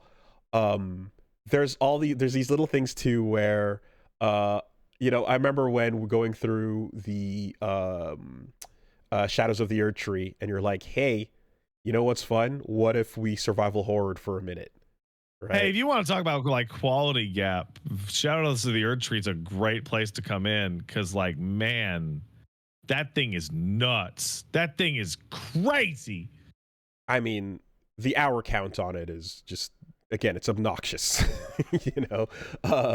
but the parts where they're yeah. But the parts where you're like, yeah, run over there and then play a little survival horror game. There's a segment in Phantom Liberty where it's just like, hey, yo, you know what's sick? Metroid Dread, even though this is not the right timeline for it, but that shit's awesome. And play a sequence that is very different from the rest, and tight and very very fun. But for everything it did, yeah, Alien Isolation certainly as well. True. I think that is because I only got a few hours into that, so like that's not as at the forefront of my mind with it. But yeah, there's a lot of that going on for sure. You're waiting to. There's moments where you're like, I'm waiting to see a facehugger run by that computer terminal. When it's all said and done, I was so happy that the thing I liked most, because all the characters in that are really like compelling NPCs that are like, everyone's got their hands dirty, right? Everyone is, it's Night City, so you can't spend too long, admiring anybody. And if you do, there's going to be a moment that makes you go, oh, they're all dirty. Ooh, don't feel too good about anyone. But the part that I loved the most when it was all said and done was not the actual like finale or sequence or any of that stuff. It was the conversation epilogue after you come back to the main game, and you just sit there and have a conversation with Johnny, and it's awesome. I really liked that, and it was a moment that was very thematically fulfilling for what I've been wanting the game to talk about the whole time I've been playing it. It scratched an itch I've been waiting on. And that is an unexpected thing, because I was like, this is great DLC, very cool. And then you hit an amazing thematic note that I go, fuck yeah, you just crushed it, right? And it's similar to when I was describing like what I loved about the super boss in Metaphor, where I'm like, oh, this is great, this is really great, you nailed it, you figured it out right here. And yeah, I oftentimes am waiting for, like, after the setting gets introduced and the players get introduced and the pieces are moving on the board, I want to know like what the author, so to speak, has to say about the world they've created, and Night City is so hopeless, right? It is stupid, it is foolish to be optimistic. So like, why care about anything? That's what I want to know and see more of. And you get a really nice little conversation about that as a whole, especially coming off of Edge Runners and knowing all that, where you're just like, this is a cool world to look at, but like, what's like the characters caring and having feelings about things? There's a point where you would hit that's just like, why even bother, right? And that's what you get for beating the DLC. So fucking kudos on that. I really really enjoy it. The bile pit David Martinez mom in a fucking neat little container moment should not be forgotten. That type of thing, that little just, it was so official and meaningless, should continue to be part of this, as you yourself, the player, is like ludonarratively like just flattening people left and right on the average mission because the city always wins and nobody with compassion is gonna last long here, you know. So yeah, fun stuff. I hope the remaining mainline narrative has a little bit more to say about that stuff too. We'll see where it goes. And I know there's a big alternate route for Phantom Liberty, and I don't intend to play through it, but I do intend to watch some highlights of that, because I know there's some cool stuff. I understand that, but I also know that like it's in the interest of time, and you know, nothing I do will ever get me out of like woolly snail, whatever, yada yada. But I'm going to attempt to watch. I mean, shit! Look how fast you're going on Expedition 33 now that you don't have the eyeball of the world on you. You know, so yeah, in the interest of not having things last too long here, I'm going to just watch the moments that are significantly different from the branching path, because it feels like essentially halfway through Phantom Liberty there's a switch and your decision changes the entire last half, you know. So sorry, my ears fell off. No worries. Yes, it just moved slightly and my whole fucking pussy fell out. I'm sorry. Oh, better tuck that back in there. Can you give me a second? Mm-hmm. All right, we're good.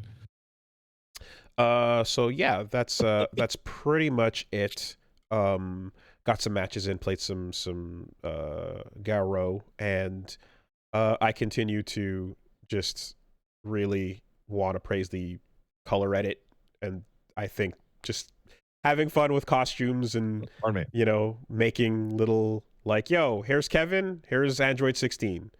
Here's Hokutomaru, here's fucking Strider, you know, is just a fun little bit. Give people the freedom to dress up and color their characters as they want. And then also, like, you know, I want the freedom to go online and fight against everyone else's, like, giant color, like, horrible creations, just like nightmare fuel eye color searing. Or a little option underneath that says turn custom colors off. And then you can that's nice. And then you could just be like, yeah, actually, I just want to see the defaults, you know, in case somebody figures out how to do the Hakan color 12, you can't tell when he's oiled trick, you know. They're working on it. Using. I'm sure they are. God. Whatever bugs might occur. What kind of fucking freak ass guy would pick a purposely obscuring eyeball garish costume or color to throw their opponent off? That would be wrong to do. I mean, as much as I want to complain about that, and I will, we can't forget Soul Calibur, and the add a sphere accessory to your character that floats and scale it up to the maximum size, which is bigger than the screen. And now when you fight the person online, you cannot see them. You cannot see your opponent because they're inside of a big sphere. I love it. It's part of the rules. Part of the rules. It's part of the game. Fair. So yeah, if they don't want that to happen, they should patch it. You need that little option for anybody that wants it. Anyway, I fully believe that the Hakan thing was intentional and that was part of the character's balance. He needs it. He needed it. He needed it. Yeah. All right, so this week, Cyberpunk continues. One more session tomorrow, and then, as I mentioned earlier, this weekend, Friday, Saturday, Sunday, the Evo Japan watch party with me and Reggie, checking it out over on twitch.tv/Evo. So tune in from 12 to 5 as we watch all. What days are those again? I'm sorry. Friday, Saturday, and Sunday. So May 9th. Okay, so the weekend. The weekend is Evo Japan. That's pretty much me. All right. Well, what's going on over at the Pat House? Hold on one second. Just hold on, literally 1 second. All right. A boost has been acquired, and those paws are so broken. I want to hold this gross dog. He's nasty. Love him. All right. Not a whole lot went on over at Pat House this week. My mother-in-law was visiting from out of town. All right. Yep. Me and Paige played Split Fiction yesterday. Okay. And if you want to talk about games that had absolutely no oversight and are good because of it, Hazelight has no one from EA come and talk to them. Hazelight has no one from EA check the game at all. Joseph Ferris and his brother and the team are left completely to their own devices. And boy, holy shit, can you tell? Because that game is fucking unbelievable. Like, it is just so fucking peak at every respect. Is Fatis accredited on the staff? Yes. What's the role? I heard his voice at least once. Okay. Cool. I every single, okay, so you're going through the Split Fiction, the themed areas, and each character gets a bespoke gimmick or mechanic for the area, and every 15 minutes they twist on that mechanic and then they run it into the ground. And then leave it, and it will never come back again. And it is like that for the whole fucking game, and it is unbelievable. And that's what It Takes Two felt like. It felt like every stage was going to just be that one moment, and you could tell, because are you a bug in a bug-themed world? Well, you're not going to be as soon as you're not around bugs anymore. Yeah. You're ice skating, you're doing ice things. All right, do it in the ice world. Have a lot of fun with it. It's gone now. And despite the story is extremely cliche, boy, is it cliche. The integration with its mechanical systems is so fucking peak and dead on and perfect that it tricks you into yelling out the theme of the area's writing to the person you're playing with before you have realized that is the theme of the area. Okay. Like, I have an example that I will modify for spoiler purposes, but it is the equivalent of having a very long, like, push and pull sequence in which you have to move, like, an object between two places while lasers attack you, and you end up yelling at someone that they have to push it or they have to pull it, and then that ends up being the stated thematic emotional core of the story in that area's final cutscene. Yes, right. So, like, the thing you kept saying about the gameplay is what you were actually saying emotionally to the characters during the and it is so fucking crazy. It is so perfect because you can, like, you see the characters building up during their cliche, and you're like, what they're going to say because you have been saying it. And I mean physically, literally saying it, because the game has to be played with a partner and you have to communicate. Right.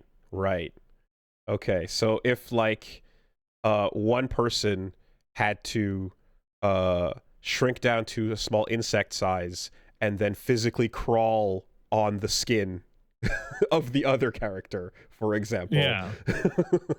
And perhaps, create a wound that might not heal, Yes, right. Okay. It's so awesome. Like, I am in fucking shock.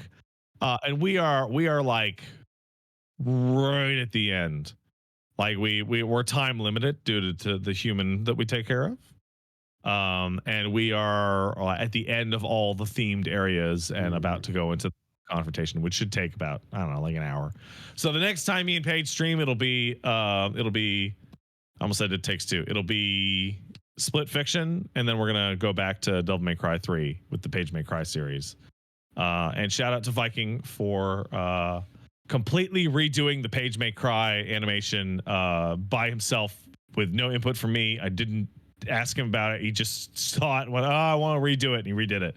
So thanks, man. Aside from that, unintended side effect of the game Split Fiction being mentioned is every time it does, my brain also thinks about Spy Fiction. Yes. These PlayStation 2 2003 Sweary's foray into video games, which is absurd Metal Gear Solid and Splinter Cell mocking ad campaign with the cool hair. Spy Fiction. He did that. Was not cool hair. Look at the hair. Look at the hair. It was not cool hair. Look at the hair. Spy Fiction. Spy Fiction. What else is going on? I played Split Fiction. Oh, you know what? In preparation of Page going back to the Page May Cry series, I have recently replayed through DMC3 for the umpteenth time. Oh yeah. And I've recently gone through most of Devil May Cry 4 SE for the umpteenth time. And I have not played Devil May Cry 4 since DMC5 came out. Oh, okay. And man,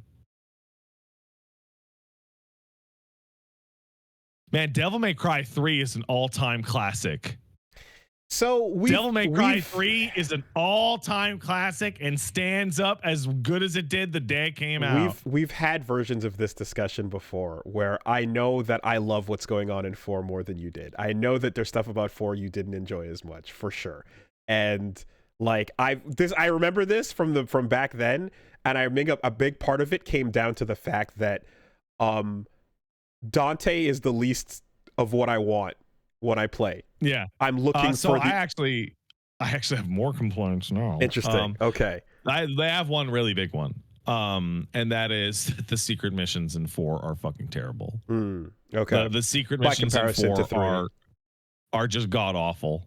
I remember all the ones for 5. I remember writing a guide for the 5 secret missions back before the game came out, so I could give them to you when you were going through them if you had any trouble finding them. But like the secret missions in 3 are all great, and I know that because I just did them 2 weeks ago. Mm-hmm. And the ones in 4 are god awful. They're legitimately infuriating. The one where all the blades attack you and they're infested by the parasites, and the only thing is don't get hit. Or the one where you have to line up Pandora to fucking shoot the 2 targets simultaneously. Or the one where Nero has to hold up the frost to get style points, even though you don't unlock that for like 12 more missions. Yeah, I think they're a mess. If I'm remembering correctly, I feel like the Bayonetta challenges, like, you know, Alfheim's and stuff, were like ultimately where they got the right mixture of like combat focused in a unique area, you know, kind of limited here, and not necessarily traversing back through the level map for parts of these challenges things. Or like instead of platforming off of like weirdly placed blocks in awkward ways, it was kind of just like enemy based, like in this environment stuff, and I like those a lot more. I think they kind of figured those out. But yeah, I think 4's level stuff is worse than anyone remembers. I think going through that jungle stage like 4 times in a row, just like, fuck, god damn it. I don't mind the Dyson 4 because bustering lets you grab it and shove it down on the right number. I'm so torn on it because like the Dyson 4 is like fucking stupid and awful, but I go, well, I don't care because I can just like do it like that because there's a trick to it, right? But like if my only reason I don't mind an area is because I've figured out how to bypass it instantly.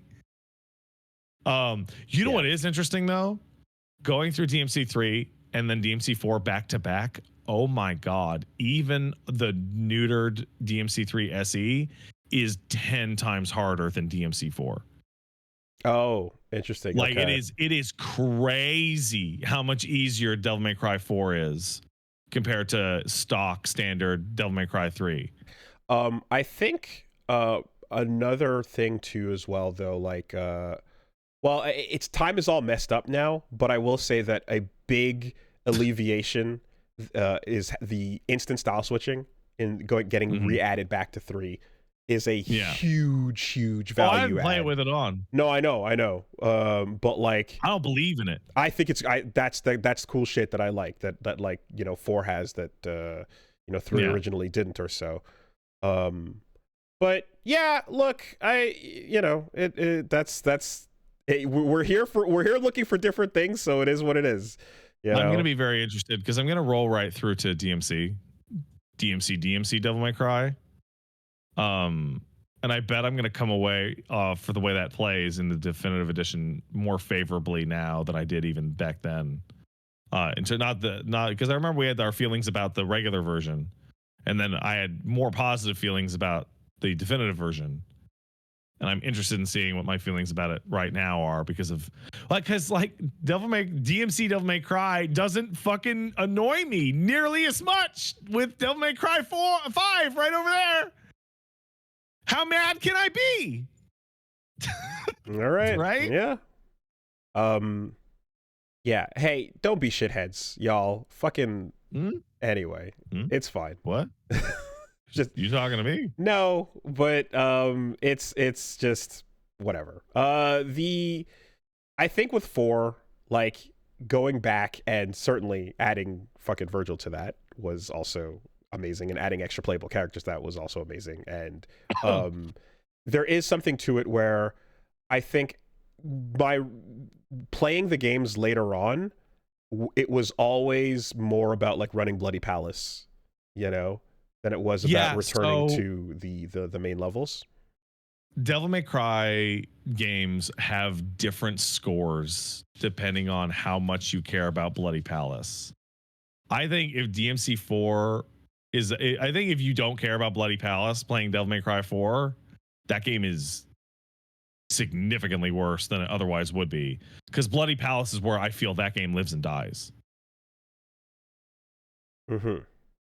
Like, I feel like DMC3's campaign and DMC5's campaign are both extremely strong, and they're bloody. I'm not a big fan of DMC3's Bloody Palace. I think the 10,000 floors at once shit is fucking crazy. Yeah, I've only honestly, like, that's the thing, is like that is I much prefer the 4 version of it, even though I wish you could fight Credo more, because Credo's the best part of that game. It's dumb and it sucks. No, you won the one time. But I do think that in general, you know, when I think back on going through it and everything, I'm just like, yeah, I fucking love me the way playing as that character feels. I love every moment of what it's asking me to do, and I just, you know, a lot of the flaws and I guess other things you're describing became just extremely minor, like in the rear view mirror for me, versus how much I enjoy playing as the character. So that is definitely not in the rear view mirror for you, which is, man, Blitz is the worst enemy they've ever made. Yeah, you got to stand and fucking deal with that. Blitz shit is fucking terrible. Yeah. I don't know what the fuck they were thinking. And, you know, I mean, there's definitely, like, we spent more years talking and discussing about this franchise than the time I remember back when playing it. So the revisits, you know, give you a chance to update with things. And I think we, for example, like, I've heard the discussion from folks that are like able to do all that crazy guard flying shit, and they're like, oh, they're crazy, and they're like, no, you don't understand. Inertia was what the whole game was, you know, like that's. Can I quote friend of the show Hitchhiker about this topic? Friend of the show Hitchhiker, Devil May Cry modder, friend of the show, said in one of my streams, quote, that Devil May Cry 4 is the Smash Bros. Melee of the Devil May Cry series. And like, I completely agree with them. Some people that are looking. What about like guard flying? Literally sounds like the way people talk about like melee fucking like technical nonsense. It's like, but it doesn't have this. Yeah, it has fucking more characters and Sin Devil Chicken. Shut up. It's better. But quiet. But when people are doing it, it's rad as shit, and I respect it as something that I'm not capable of doing.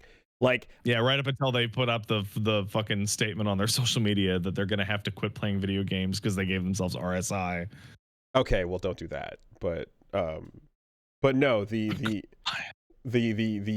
high level styling that comes from this unintended thing that people start fucking doing is like, oh my god, I can't do that, but I respect the shit out of it. That looks really cool. Blitzes, that the funny thing about blitzes though is that they don't actually give up on the design because they come back in the form of furies, right? Yeah, which is like the way better version of that exact same enemy. Because you have the timing based like counter to it as opposed to the stop playing, moments. But yeah, no. Anyway, all the like, if I remember correctly, there was somewhere in that that LP back in the day where I just went, okay, I'm not here to fucking attorney for Devil May Cry fucking 4, like it is what it is. If you care about different things in the game you're playing, the flaws are going to be more or less pronounced to you, so to speak. And for me, enjoying the character I'm playing as and the things I can do in a given character action game are like the entire brain cell. And then everything else you're doing and what's happening around that just falls so far into the background that it's like, oh yeah, I guess the challenges and I guess they were bad rooms. Okay, can I fucking buster that spear? Let me tell you something. I don't remember how annoyed I was at the dice room because I'm like, can I fucking parry that shit back at the Angelo formation? Can I activate that neuron? I'm getting so excited about that shit that I'm not really, but that's we're individual people on that, so I don't know. You know what's really fun about re-streaming a game like DMC4 at the ass end of night? Like I'm doing this at like 1 a.m. Pacific. Eastern. Like I've been going through the Devil May Cry games when I'm like, fuck it, I'm bored and everyone's asleep and I don't want to go to sleep, so fuck it. It's 10, 11 p.m. Pacific, it's 2 in the morning. I don't give a shit. Let's go.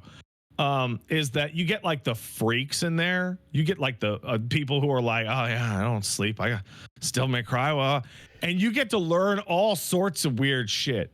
Like it's like, why is the enemy list in Devil May Cry 4 have so many Devil May Cry 1 enemies? It's like, well, because Fortuna is actually located really close to Malay Island. Right. I didn't know that. I didn't know that shit at all. Right? Interesting. Freaks. Or if you pull off... And Europeans, I guess. If you pull off the hood on the lady in red, you can see that it's got Kyrie's face model with the different hairstyle. Yeah, and the naked frog women... That's Kyrie's body model as well. Oh shit! Yeah, there you go. Okay, perfect. Yeah. It's just funny because someone wrote like that's a you problem when I'm describing, and I'm like, actually, I'm the one enjoying the video game, having a good time. You doesn't sound like a problem to you. You are the one having the issue, not liking the thing.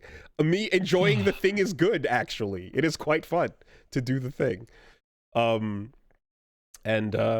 Yeah, I like that no matter how many years later, the sound of Dante going royal just Oh, I'm so glad they did what they needed to do for 5 in that respect. I would have been so disappointed by the return of Vante. Yeah, no, you need that opportunity. You need that opportunity to fucking fight the character that you shouldn't be fighting and realize how fucking impossible it is. Yeah, I'm so happy. That's pretty much it for me, except for one minor detail.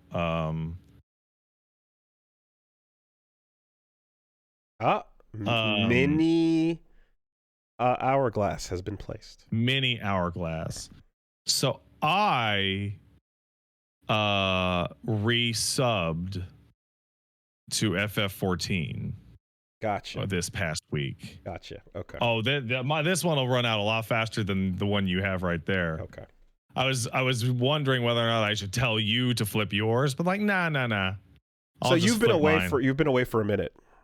I have been away since October of last year. Mm-hmm. When the story restarted, the new arc began. Yeah, and I could talk about how they have the relic coming, and I could talk about how they've got the cosmic exploration moon shit happening, and all the gameplay stuff that has to do with FF14 and why you would resub. And like none of that is actually the reason I subscribed at all. Like 95% of it is so that I could have an excuse to chat about a bunch of nerd shit with my pals who play FF14 still. For social reasons. Like nearly entirely for social concerns. And that is so that I can exist in a fictional space where I go, oh, hey, there's Creepy Porpoise. Oh, hey, there's Vel. And be like, what the fuck are you doing? Are you doing that stupid moon shit?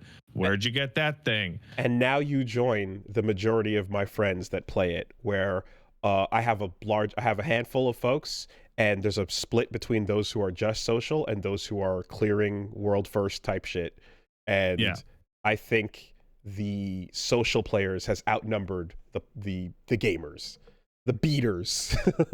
The beaters. Well, I mean, like I'm macro crafting a Moragian steel ingot like right now because I have 15 to go. But like, so I'm getting back into it. But there's like, I don't have like the drive to bleeding edge. The shit as it launches is gone. I mean, it's just like I just want to be existing in this space. And hey, look, I get it. You know, I have a friend that sends me so much Viera art and has all the mods going and is just, you know, hanging out, taking photos. Never name that friend because those are against the rules and it would be wrong to use those at risk of your account. But also an artist that's just, you know, drawing their own things and having fun. So that, you know, I know how much time can be spent in the social side. But I do have one very important question. You unsubscribed, thus you stopped paying for the game correct. Every month. Did you ever uninstall it? Oh yeah, absolutely. Oh, you deleted it completely? Yeah. Oh, okay. I didn't uninstall it off of this PC because I knew that I would come back to stream it at some point. But I installed it off the home PC, yeah. Okay. It wasn't like, I'm not subscribed, but it's currently up to date. No. Gotcha. All right. Didn't even reach the end. Now you don't have to send me a picture of your balls. Damn. I was getting the lighting right and everything. That's pretty much it for me. If you want to see the stupid shit that I'm up to this week, they're smooth as ice. You can go down. Nice. Yeah. Does somebody break into your house to shave your balls? Yeah. Or me. Is that just a woolly? Yeah, it was you. Okay. I broke in. Okay. If you want to see the stupid crap that I'm up to this week, you can go down to twitch.tv/PatStaresAt. The remainder of this week is primarily Expedition 33, as well as something on Thursday that I can't remember what the fuck I put on the fucking schedule. I can't remember. Let's just look over here. What the fuck? I should have looked this up, huh? I should have fucking. Oh, I didn't sticky it? Are you serious, Pat? Oh, you're so stupid. Oh, I'm going to take a look at some indie games called Skin Deep and White Knuckle. On Thursday. What is that? Skin Deep is it is, who the fuck made it? We played a game that was top down that you were on a fucking spaceship. This is not helpful. Oh my god. Okay. That's two different games. It's not a game called Skin Deep and White Knuckle. I see. Okay. Developer Blendo. Okay. So the people who made Skin Deep made Quadrilateral Cowboy, and they made 30 Flights of Loving. And that is a spaceship immersive sim. That game, that genre you think is fake, it's real, and it came out. And Knuckle, what's it called? White Knuckle. White Knuckle is a roguelike climbing game. First person. I see. Okay. Oh, I'm this thing. Yes, I'm all over the place today. I remember this looked cool with the hands grabbing and then the yeah. Right. That's what's going on with me. So go on down to twitch.tv/PatStaresAt. I'm also like throwing in random streams like late at night, like 10, 11 p.m. Pacific. If the baby goes down and I got nothing else going on and I just feel like it, I just wander over to the office and turn it on with no fanfare. Okay. So who the fuck knows? All right. Let's take a quick break and we'll be right back. Let's do it.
All right, quick word from our sponsors.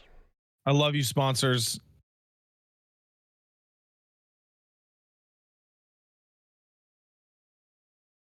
This week, the podcast is sponsored by Raycon. And what is going on? What's going on is that if I was using Raycon earlier, I wouldn't have just moved and unplugged myself and not heard what you have to say and look stupid. Well, that's embarrassing. You had wires in your life that you shouldn't have had. And I had warnings. I was told. I was warned. Okay. So is Father's Day coming up? Is that what this is? No. No, that seems like Mommy Day is coming up. Mommy Day is coming up. It seems like Father's Day is still perhaps some ways away. I mean, it's coming up eventually. Yeah, I know, but that's why I'm surprised to see some discussion of Father's Day up ahead in front of me here. Nonetheless, regardless, none of that matters to me. What does matter is that, hey, if you are somebody who wants to enjoy the freedom of not having wires in your life, check out the Everyday Earbuds from Raycon. It's nice to not have the tethering to a location, or to figure out how to hide them or do all sorts of gymnastics to work around them. Wires suck. And you remember when we used to carry the wires in our pockets and you pull them out to use them for your iPhone, and it was just the absolute most screwed up tangle that could ever be built by a human? I mean, I know that you always used to like creating a cat o' nine tails out of them and flail it around, basically. It's fun, dude. It was fun as hell. Treating them like But then people would get mad at me and say I was weird, so I shouldn't have done that. Yeah, those headphones are not Kusarigamas. Please don't. Now, the Everyday Earbuds, they're better than ever. You got 32 hours of battery life. You got multi-point connectivity, so you can pair with 2 devices at once.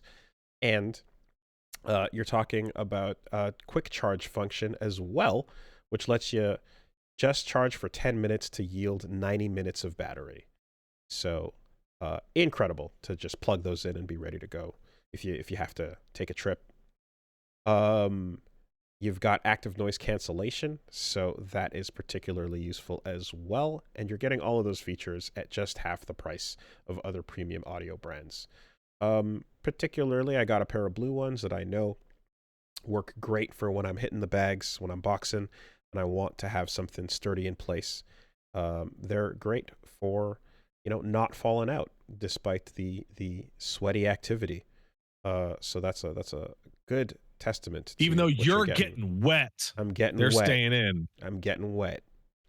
And you got a 30-day happiness guarantee return policy, no questions asked as well. So these are the perfect gift if you are getting something for a loved one in your life, a parent, anybody. Consider picking up the Raycon Everyday Earbuds. Go to buyraycon.com/superbeast to get 15% off site-wide. Right now, Raycon is offering up to 15% off site-wide when you go to buyraycon.com/superbeast. One more time, that's buyraycon.com/superbeast. Thank you, Raycon. Thanks, Raycon. This week, our sponsor is Shopify, and that Shopify is the #1 checkout on the planet. That is the commerce platform behind Mattel and Gymshark and a ton of brands out there online.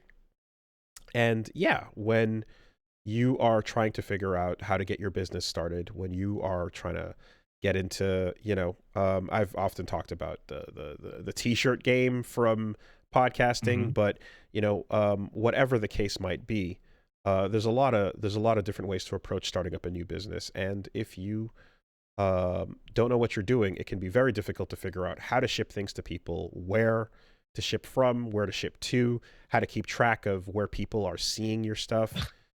I don't know what I'm doing. Yeah, there's a whole lot that you don't really consider, when you're initially getting started. and figuring out as well like where people discover what they're going to buy from you, and integrating it into your socials, figuring out your metrics and how to scale upwards as you go is all very tricky. But Shopify is there to help simplify that process. They've got helpful tools for your integration of every product that you want to list. They've got a design studio with hundreds of ready-to-use templates, so you can very quickly build an online store to match your brand style without wasting too much time. They've got award-winning customer support as well. They've got, of course, the shop app that lets you track everything that you are shipping and or getting shipped to you really easily and quickly and conveniently. Use that all the time. And yeah, you gotta you get the word out like you have a marketing team behind you as well. You have the ability to integrate into all your social media to get your site up and running, and it'll be perfect for tracking all the info you want from your first to your millionth sale. So if you're ready to get your shop online, check out Shopify. Turn your business ideas into reality with Shopify on your side. Sign up for your $1 per month trial and start selling today at shopify.com/superbeast. One more time, that's shopify.com/superbeast. Shopify.com/superbeast. Thank you, Shopify. Thanks, Shopify.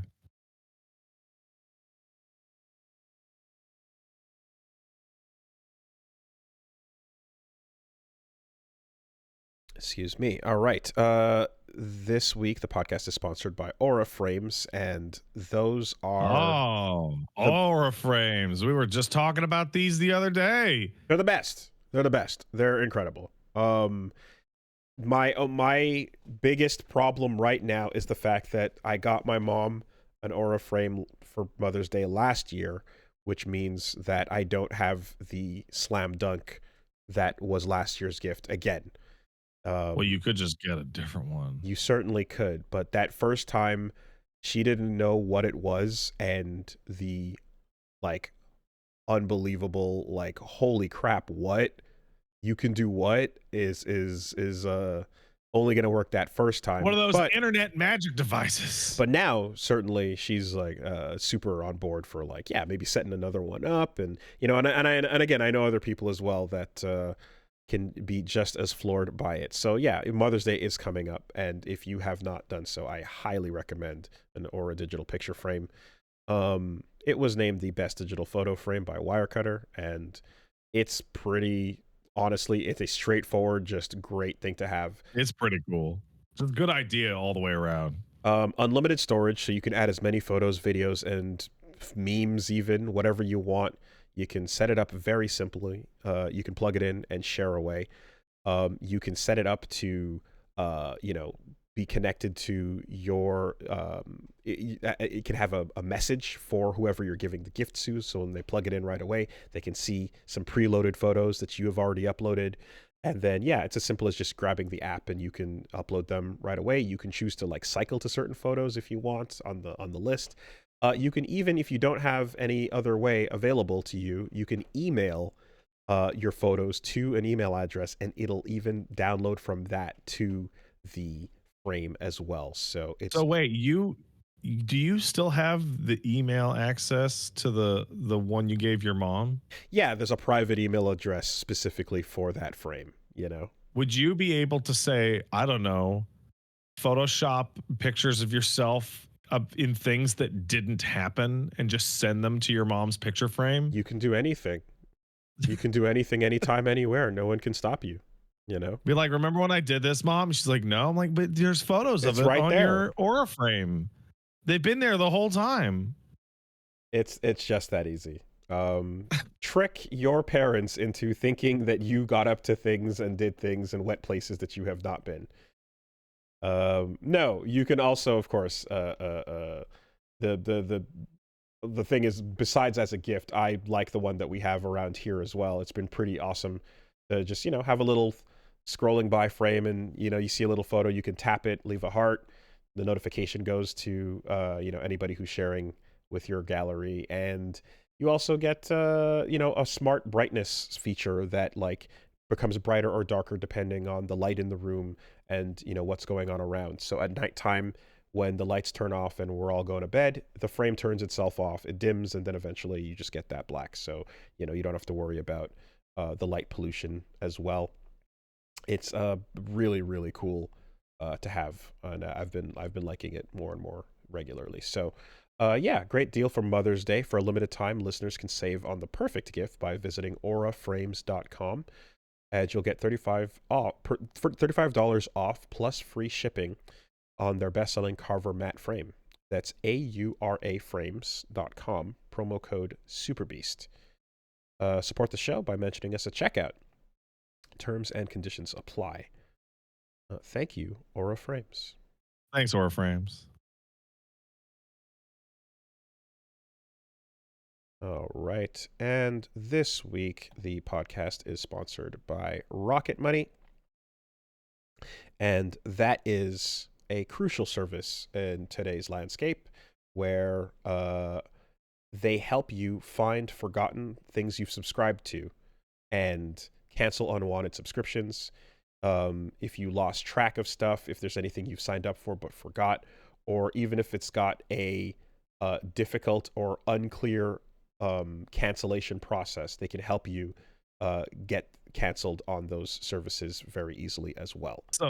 So I recently somebody cloned my card or whatever Oh, they man. do, and fraudulent charges showed up, and we fixed it, right? But you got to cancel the card, right, and get a new one. And in the interim period, I discovered that I had a Netflix subscription that I had completely forgotten about on one of my older emails. Wow. Okay. That failed out because the card didn't exist anymore.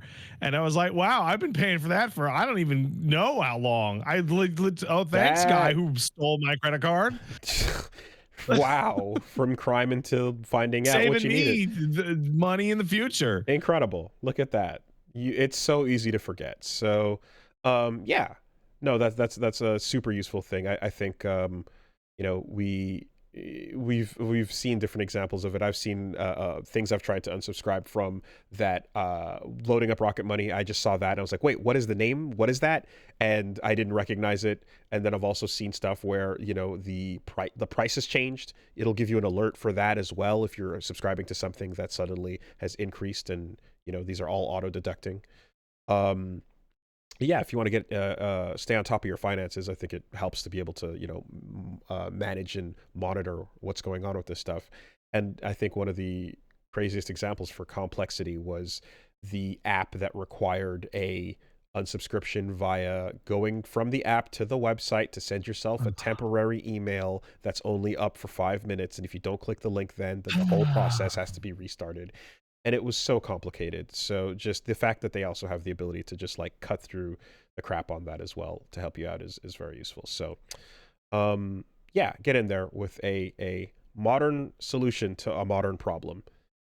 So if you want to find and cancel your unwanted subscriptions, if you want to keep track of, monitor your spending, and help you lower your bills so you can grow savings as well, check out Rocket Money. They have over 5 million users that have saved a total of $500 million in canceled subscriptions, saving members up to $740 per year, when they use all of the app's premium features. So cancel your unwanted subscriptions, reach your goals and financial goals faster today with Rocket Money. Go to rocketmoney.com/superbeast. That's rocketmoney.com/superbeast. ROCKETMONEY.com/superbeast. Thank you, Rocket Money. Thanks, Rocket Money. Alrighty. So, we have already discussed the simple but powerful quote. It would have taken 25 years to navigate all the bureaucracy to get a AAA studio started on the game Clair Obscur. It's crazy how fast you can make a game if you don't have to bring them into the touchy room for your boss. Oh yeah, I got you with that one. Oh yeah, that's a bad one.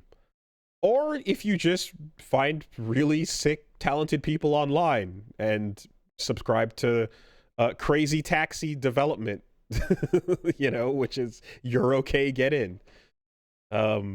Yeah, it's nice to be able to do that. I think There was a point during talking to the musician, like the composer, where they're like, "Do you need my name?" No.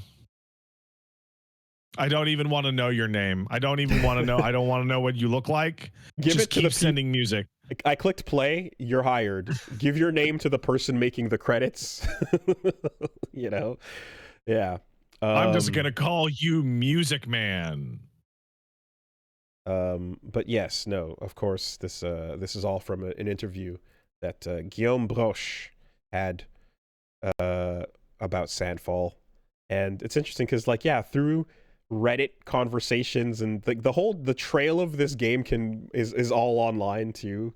So, very cool to see this game currently just experiencing all the success from going about it in a way that, we need more breath of fresh air games like this that are awesome, that are practical, that are being made by people that fucking just have the passion for it. And yeah, what if we just skipped skipped all the steps and just started doing it? And are doing so while working board at Ubi, and it's interesting too because there's always certain studios have like the practices in place where it's like any ideas you have while working for us are our ideas actually. And yeah, Bethesda's super strict about that. And that is a tricky water to navigate, I'm glad that he was able to do so successfully in this instance. I have friends who have had uncomfortable conversations about their own indie projects, and this is something that so many people working right now are all trying to figure out. How do I, do this? Especially when you're surrounded by other people that you're friends with that are also talented, that also are interested in indie work as well. But, they're very strict about like, hey, you can't basically make a cool group of talented people and fuck out of here to go make a cool thing. But I also know that I've spoken to people who have had managers and bosses that are like overall like, okay, look, it's real simple. I don't want to see or hear it, and I won't ask about it, and that'll be that. Yeah. Don't tell me you're working on it. Don't show it off. Just when you eventually leave, work on it really hard and get an 18-month build out in 2 weeks. Maybe don't use the emails accounts associated with your work account. Don't work on it on this computer.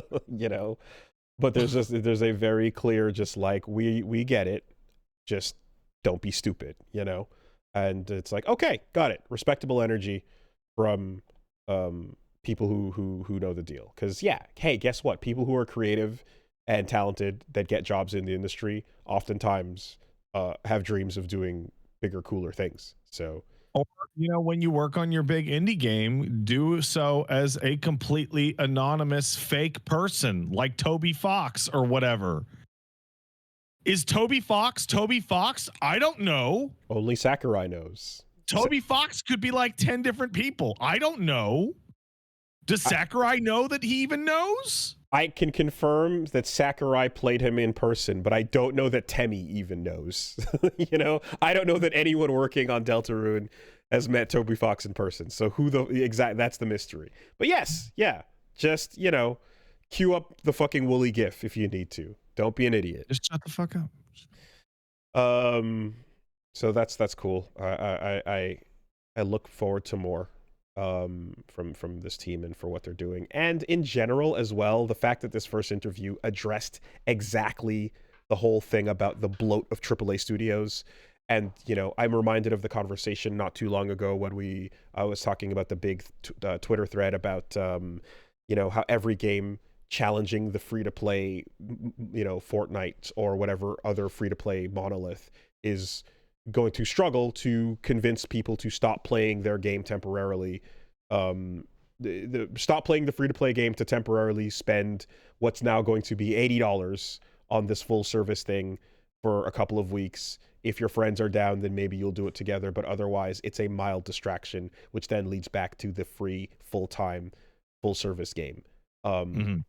It's not healthy for the industry, right? So you need the ability to do this, and like, I don't know what their margins are for success, but obviously 2 million is something worth celebrating and is awesome, and it's good. I think they've succeeded. Yes, and I would love to know that, like, I would like to know that, like, a fraction of that would have been. Yeah, what was their magic number? What's the magic number, right? Was it 400K? Was it 200K? I hope low six figures. You know, I hope low six figures was what they needed. Because that's great. I think it's fairly clear that they've crushed their own magic number, and it's been like 10 days. So, like, we're gonna see some Sandfall shit for a while. That's pretty exciting, you know. Speaking of numbers, I saw.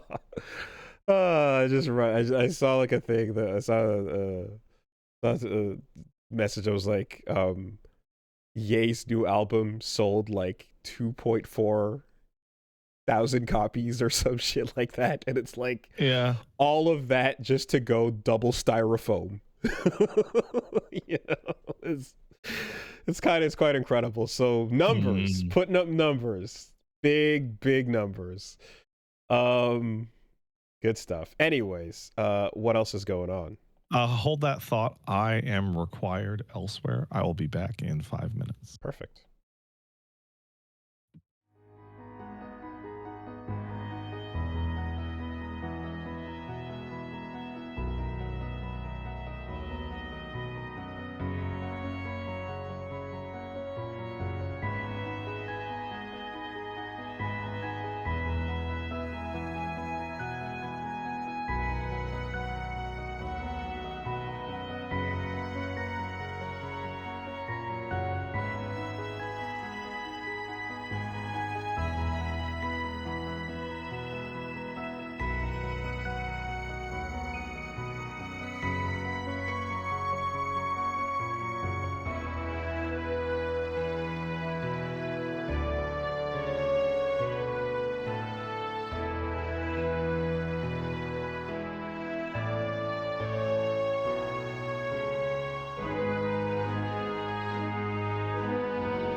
Alrighty.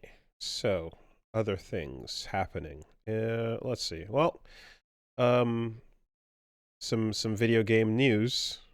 Oh fuck no! Oh, I hate video games. It's for nerds. The video game news is that video game news appears to be going through it, and This was the wrong joke to use on this story. Fuck. by simply standing still, by twiddling my thumbs and flicking these smooth as eggs balls around, pouring ketchup on my stomach, and going, we have now become even more. Oh, what? We have become even more solidified as games journalism, simply because the other things around us now begin to cease existing. Yeah. I hate it. I hate it. I really. You're like one of the leading figures in big man news. So what's going on? Polygon has been sold to GameRant over owner Valne. Some staffers have been laid off and will no longer be with the publication. What does that smell? Is that union employees? Oh. Get those motherfuckers out of here. Oh, I see. And then, simultaneous to this, Fandom appears to be detonating the giant bomb. And, that's a really weird one because, giant bomb is obviously, it's like it's Gerstmanless, but now this version is also strangely, there's whatever disagreements are happening, whatever's going on internally, people are leaving. And I have a little bit more detail on that if you want. Yeah, so I mean, there's whatever's public or known or whatever's coming out, the end result appears to be that people are leaving and things are changing, and I know that speculation towards the idea that, hey, people click on AI generated wiki sites a whole lot more than they click on things that human beings wrote, so swerving in that direction for profit feels like a very believable outcome. Yeah. So the gist of what I have been hearing about Giant Bomb is that Fandom went to the Giant Bomb people and said, hey, we really need you to family friendly this shit up for brand safety guidelines for safety of the brand. To which Giant Bomb was like, this is Giant Bomb. Are you dumb? And then they put out a podcast that was literally multiple hours of them just shitting on brand safety guidelines. And then Fandom took the podcast down, and then they put the podcast back up, and then Fandom took the podcast back down, and then they all just started going, all right, fuck y'all, I'm out, bye, quit time. Yeah, okay. That makes sense. Wooly, you can no longer make veiled abortion jokes in the podcast title. Can't do it. Man. Yeah, we're cooked. It just having to fucking answer to some stupid shit must really suck. Yeah. It's if I could not title these podcasts the way I have been for the last 13 years. Man, so much of the fun. What would even be this career? What would it be? This is my legacy. this is my mark on the world. These titles. I want one day when we're dead, somebody go, what was this podcast about? And for someone to go, video games? ? Immensely fireable podcast titles. Just for all time, And you know what? Maybe it's just maybe it's a reminder if we ever get a little too big for our britches. You know what I mean? If I'm if I'm being all like, hey guys, you can catch me on the Evo channel. It's gonna be really fun. We'll be talking about those fighting games. And then someone just posts my fucking titles. And it's like, hey, remember where you came from, asshole. So let me ask you a question. You think you're leaving the hood? You think you're leaving us behind? You ain't making it out, son. No one makes it out. That's gonna be on the Evo channel, right? Right? Like, not yours is going to be on the Evo main channel. I plead the fifth. But that's where that show's going to be, right? When you're going to be doing the co-stream of Evo, it's going to be on the Evo channel. That is correct. Does that mean, like, do you think the Evo auto mod is set up to automatically flag your own podcast titles? I mean, look, there are human beings that I have spoken to that will be moderating, so it is not an auto mod. There will be people themselves there, so. You know, we're gonna have a good time. I think it'll be fine. But just, you know, it's just yeah. Just in case you ever need a reminder of where you came from, you know. Before that anyway, you know that like scrub that's done before you run for office. Yeah. That scrub is probably getting like super fun nowadays, right? Oh man, it's like, yeah. Senator, they've gotten your Xbox Live account. they have the TMs. They have. Oh no. Yeah. Oh good God. You know, it's like, hey.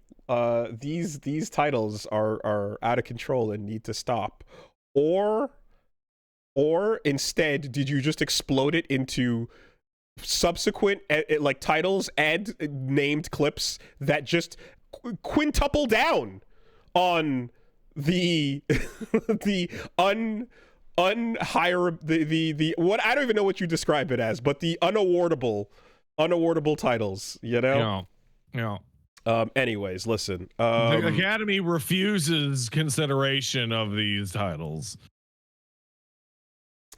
Whatever is happening over with Polygon and Giant Bomb and everything else, you know, one thing stands true is you can tune in over here for the latest and most accurate games journalism and news at your most trusted source.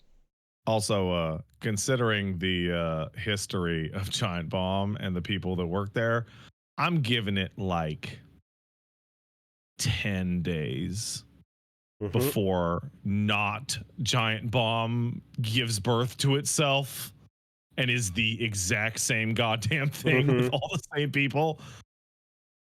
Yep. Nope, keep it dialed over here. Now watch as I forget to talk about GTA 6's second trailer. Well, we end the podcast without it. I think GTA 6's second trailer doesn't actually have a whole lot to talk about, but I think GTA 6 being delayed has stuff to talk about because everyone shat their ass to get out of the way of the game that is now coming out next fucking year. It looks pretty. We saw the couple hanging out. We saw Shadow the Hedgehog was there. I saw him. The VI6 is like Vice. And then what's that number? What's that date we saw? May 26th of 2026. There you go. So guess what? You know how so game prices are up. That's a difference. I feel like game prices are up is part of the Grand Theft Auto story, right? Because like everyone was expecting, well, Grand Theft Auto is going to come out and it's going to be $10-$20 more. So fuck it, we'll just get there. Oh no, wait, Grand Theft Auto's next year. Shit. Oh no. Now you know how we've just that is an adjacent story here, but. The Sonic the Hedgehog account has the opportunity to do the funniest thing ever, and they're too cowards to do it. They're too coward to do it.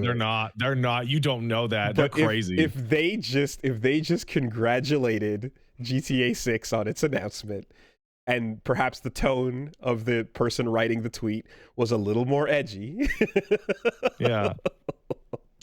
I see a brilliant marketing opportunity. I have not seen the Sonic the Hedgehog 3 film. We keep waiting to watch them, but while the baby's asleep, and then we fall asleep because we're old and we're parents now. But I have been told that like Shadow just straight up watches his telenovelas in that fucking movie. Like Shadow the Hedgehog loves Latinas is like enshrined in canon. To which I ask and return, who doesn't? Who amongst us does not appreciate a big booty Latina? You know? Yeah. So I don't see any of those people in this room right now. In any case, I did also see alongside this announcement, Microsoft has announced the price of their games is going up as predicted. We saw the Nintendo and then Sony versions of this story in previous weeks. In fact, one to another week. It's been 3 weeks in a row of each company stepping up to be like, yeah, you know, you're going to pay more. So like, how much did we talk about that? I don't remember. I can't keep track of what conversations are on the podcast. The first version, what conversations are on stream. So first we talked about Nintendo and their price announcement for the Switch 2, which then was like, is this tariffs? Is it not? And then it got muddled. And then it was like, okay, sort of, but we're waiting to see what that's going to be afterwards. So it sort of is, but yes and they're no. all kind of just chasing Nintendo now. And then Sony came out and said, yep, it's getting cranked up. And now Xbox is saying $60 to $70 games will now be $80. These are USD, of course. I mean, for Canadian prices, we're already over the moon. We're getting fucked on it. And the consoles going up by depends on which, but like, yeah, the various different versions. PS5 costs more than it did when it came out. It not only has it not received a price drop, it is now more expensive than it was when it came out. Yeah, the consoles, the Xbox Series consoles are all about $80 to $100 more across the board. Controllers going up as well, and games by 15 to 20. So here's the thing, right? I spoke to, when this was happening with the Switch stuff, and then it happened with the Sony stuff, I spoke to a bunch of people about this that were in positions to know things. And what I got back was that everybody's spending too much money building games, and they're freaking out because the numbers don't work. So they need to kick it up a notch to make it work. And I said, what about spending less money? And I was told, that's stupid. They're never going to do that. Shut up, go home. And I was like, this was a great 2 separate conversations that went exactly the same way. Out the window you go, business meeting man. And at the end of the day, like I on my stream, I went through like minimum wages in different countries in terms of purchasing power for a new game or a new console. Or I went, you could argue about like turning it into a luxury product, blah, blah, blah, blah, all this shit. And it's like Sony put out a statement to their investors like 2 years ago that when they charged extra for God of War, and I think there was something else, that sales went down by a bunch because people aren't willing to pay the extra $10. And that's like the only thing that matters. Sales are going to go down more than the money you will make off of the extra money. And it doesn't matter if it's fair, and it doesn't matter if the game is full of value, and it doesn't matter this or doesn't matter that. All that matters is people go, fuck you, I'm not paying that. Yeah, so I feel like there's a slight update to the takes we've been having for the last 10 years in regards to all of this, because it's been pretty much the same every time. The only little thing to add to it is just these things you should be doing. It would be pretty good and healthy for the industry if you started doing them. If you don't, they're going to happen anyway. It's just going to hurt more. The unsustainable will, guess what? Explode. Things will not sell. productions will fall apart, people will get fired, these will end in fires everywhere, and the industry will continue to burn, and people's jobs will continue to go away. You can correct course somewhat in advance if you steer away from the quadruple A production, or you can just hit the wall on it and suffer the hard way, you know? But And it doesn't so- matter, because in the end, whether you do or don't, it's going to change, because it has to. So, like, the wall in this respect is Grand Theft Auto 6. Because Grand Theft Auto 6 will sell 800 million shitzillion copies, and it will cost more than other games. And once people own Grand Theft Auto 6 and they paid $110 for the collectors or whatever the fuck, you're going to come along with Assassin's Creed whatever or Gears of War who cares and go, this is worth the same amount you paid for Grand Theft Auto. And people are going to go, no, it's not. and that's it. That's like the whole thing. So it's interesting to imagine the you know how like there was the crash of the first video game crash, right? Yeah, the Atari shit. The Atari shit, and then you have the Nintendo from the ashes resurrection, and then we talk about like what another crash might look like. It's interesting to imagine one where everything unsustainable, insanely expensive, and just that we've been screaming about for such a long time implodes. You have companies like Ubi and companies like EA and massive publishers and everyone that is in that echelon.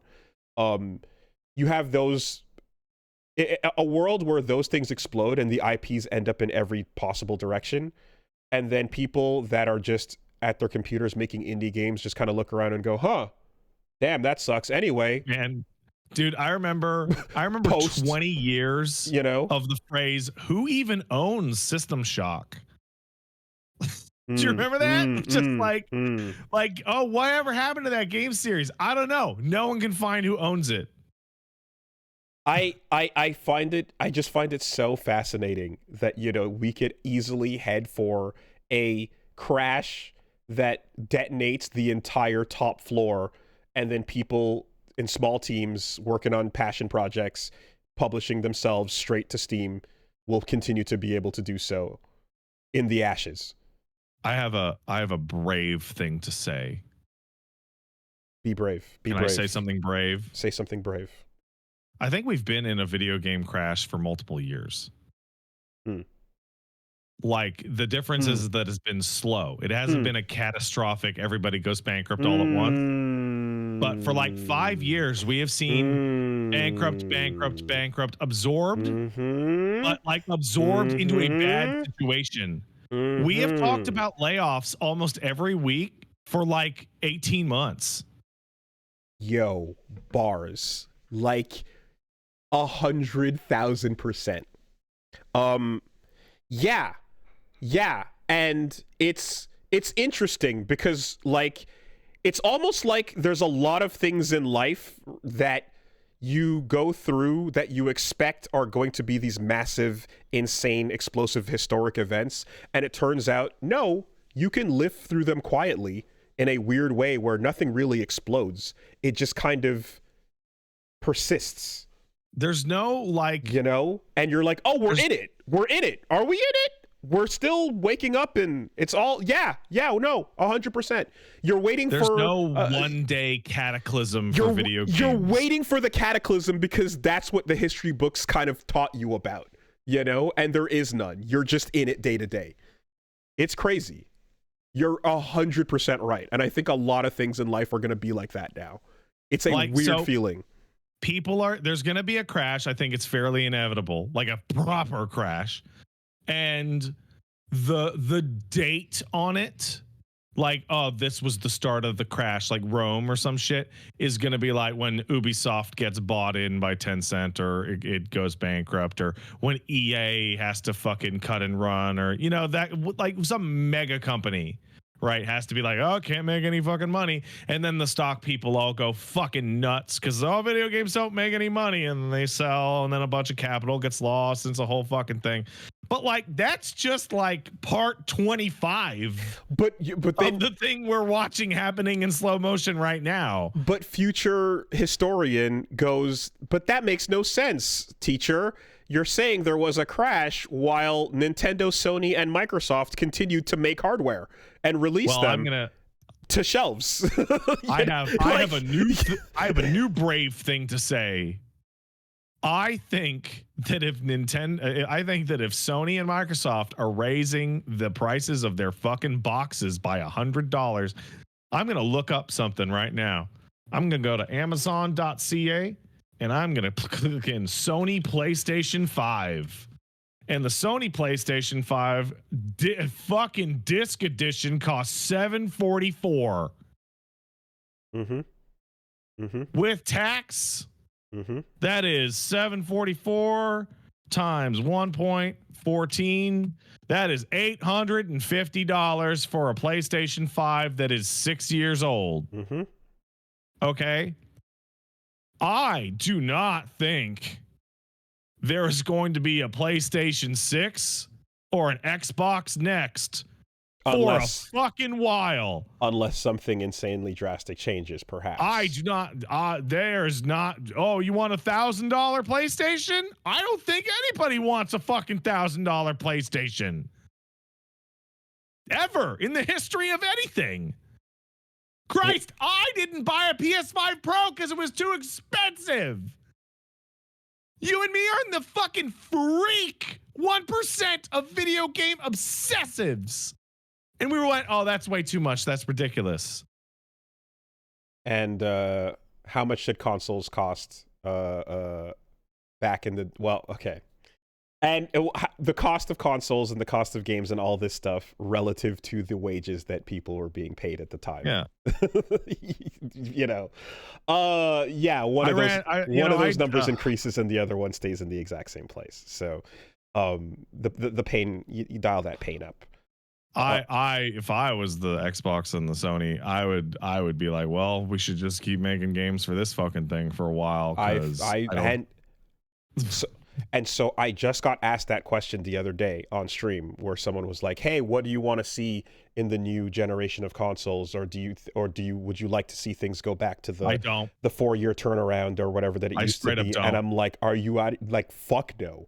Let it sit." Let it cook. We're here. People can develop what they want to currently on these existing things. There's no reason to put another box out to crank the price up on something that's going to marginally get slightly better. I don't need a niche 8K feature, you know, to be possible with some games.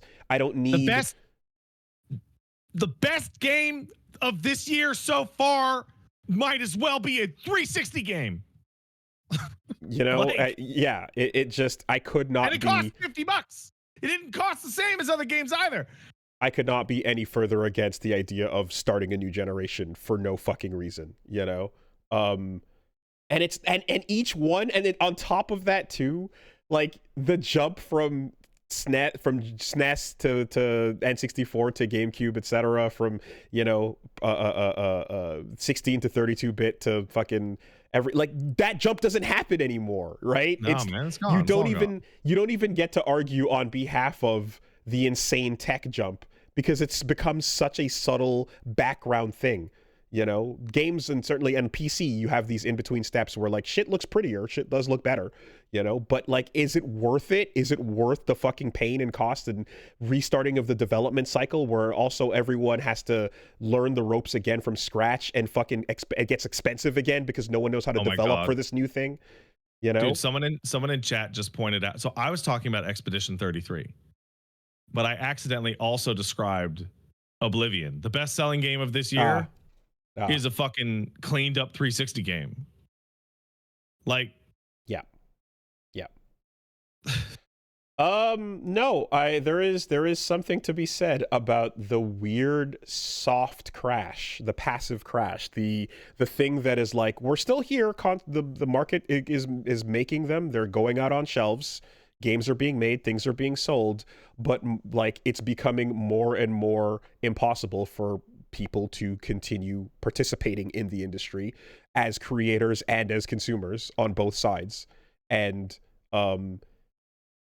production habits don't seem to be preserving the future in any way, shape, or form.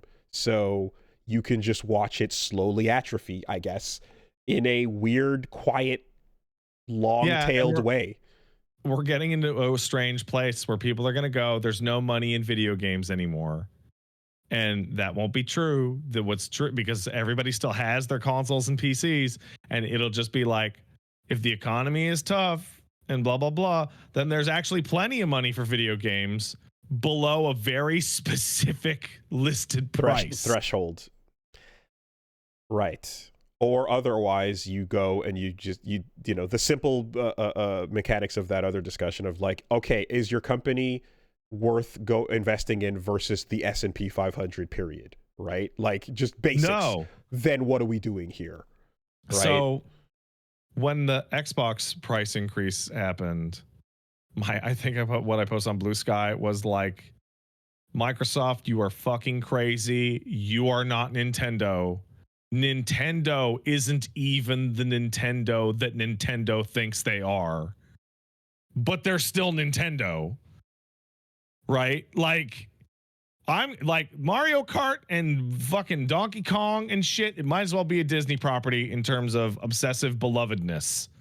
Right? Like, I'm going to play Mario Kart with my small child. That's the end of that discussion as far as purchasing goes, right? Microsoft and Sony don't make Nintendo games. So those discussions are like different by default.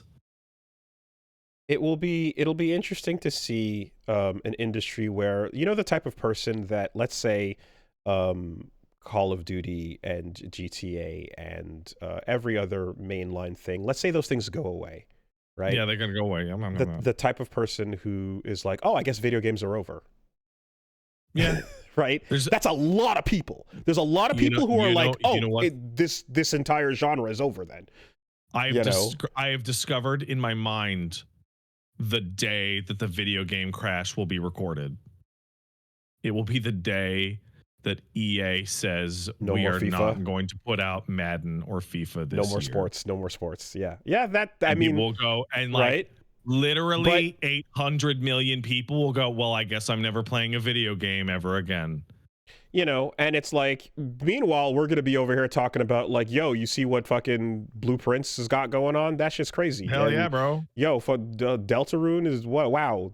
Thing looks like fucking trash and it sounds amazing. There's and it plays amazing. There's a new indie game on Steam where you have a baby to cast spells and shoot cum. Wow. Look at this MS Paint garbage that cost 4 cents. I can't wait to go back and play it. You know, and it's just like, yeah, that's just. Oh, did you finally get around 100-line Last Survival Defense Academy? Yeah, dude. Bro, God. There's a character in that game that asks you might have to play 100-line Defense Academy. Sure. I've been informed that there is a character who asks that you make them a carryable bag that they can vomit in emergencies. Yes. I have heard about the lore of the emergency vacuum sealed vomit bag. Yes, I've heard about. And I'm like, this is very, very on brand for us. That is weirdly pointed. Yep. No, I mean, you will look around and you will see thumbnails about how like literally it is all over. It's done. There is no FIFA. There is no Madden. There is no Warzone. Or it's cooked. And then I'll go like, yo, I didn't even know this game on UFO 50 cooked so hard. This shit's just crazy. I never booted it up. Look at that. Well, a lot of those people will just stop playing games entirely. Yeah, but that's the weirdness. That's the weirdness of the industry we're looking at right now. You know, once upon a time, those people would have been right, and now it's just like I don't know what any of this means. You know, but so like, if AAA dies, that is a gigantic, humongous, massive face of the industry. But, absolutely. But games are here. So like, yeah, the crash is going to happen. The crash is going to happen, and people are going to go, there's no money in video games, and mass audiences will desert because of the no football or whatever. But like, the people listening to this podcast are not those people. The people that spend like 99% of the money on Steam are not those people, right? Games will continue to be made and sell, and some will sell very well. And if games like Expedition 33, Clair Obscur can be made in those conditions, then why should I give a fuck? Yeah, and also Fate will live on forever. And Grand Blue Fantasy. And I mean, the 11 more Hoyoverse games. Well, if you can fucking cash in on your phone, then so be it. And Wing Waves. Yeah, and if I have to keep hearing about Virgil's daughters in all these mobile games, then it's really funny. It's really funny that they're all girls. It's funny. Then I guess that's what my future has in store. Then I suppose so be it. Judgment cuts from all these anime girls. And all the fan art that comes from it, where it's like, oh, there's Virgil hanging out with, I don't know their names, whatever, this one or that one or the other. And, if it's all right, cool. Punishing Grey Raven, show me what you got. Anyways, Gears of War Reloaded. Why do they? This is one of those fucking things where they just keep redoing the first one instead of moving on to the later ones. We're doing it again. So I had to check, but it was 2003 and then 2015, and now 10 years later. Just release Gears of War 3 multiplayer by itself. So there's a whole list of features, including multiplayer suites and yada yada and stuff that's coming with it, whatever. None of that is even whatever. Like, the only thing I want to say about this is just, do you feel the weirdness that comes alongside an announcement where Gears of War is being announced for PS5? Yeah, no. Is that not the weirdest shit? It says to me that when Microsoft says that we're definitely making another console, I sit there and I go, but why? Why? They've been publicly talking about the desire to play along with everybody else. They've made it the most open that they're like, hey guys, why even go to war? Why not console love? Why not console peace? I agree, but also why are you saying you're also going back to war? I don't get it. It's fucking weird. I mean, the closest thing to agreement we have is the stalemate that is PC is neutral ground that we can use to promote our existing exclusives. And if somebody plays nicely, cross-play is a possibility for certain games if we sign particular contracts for, game-by-game basis things. But that's the middle ground we can reach for now. I'm down, but I just can't help but be like, man, that's so weird that we're here now. It's so weird, dude. It's like, fucking Banjo-Kazooie Xbox stuff from back in the, it's just like, whoa. Absolutely. Whoa, that's weird. Anyway. Gears of War isn't just like an iconic Microsoft property. It's also an iconic 360 Dude Bro Mountain Dew Doritos property alongside Halo. Fucking green and orange. It's not even. It's like dark gray for most of the game, but the game bleeds green. Limited edition special package Doritos in the briefcase. Yeah, so if you happen to be in Australia on September 18th, there's a museum.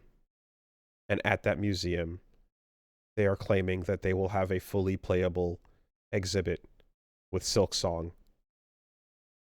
So the Silksong people have actually confirmed that yes, it will be there.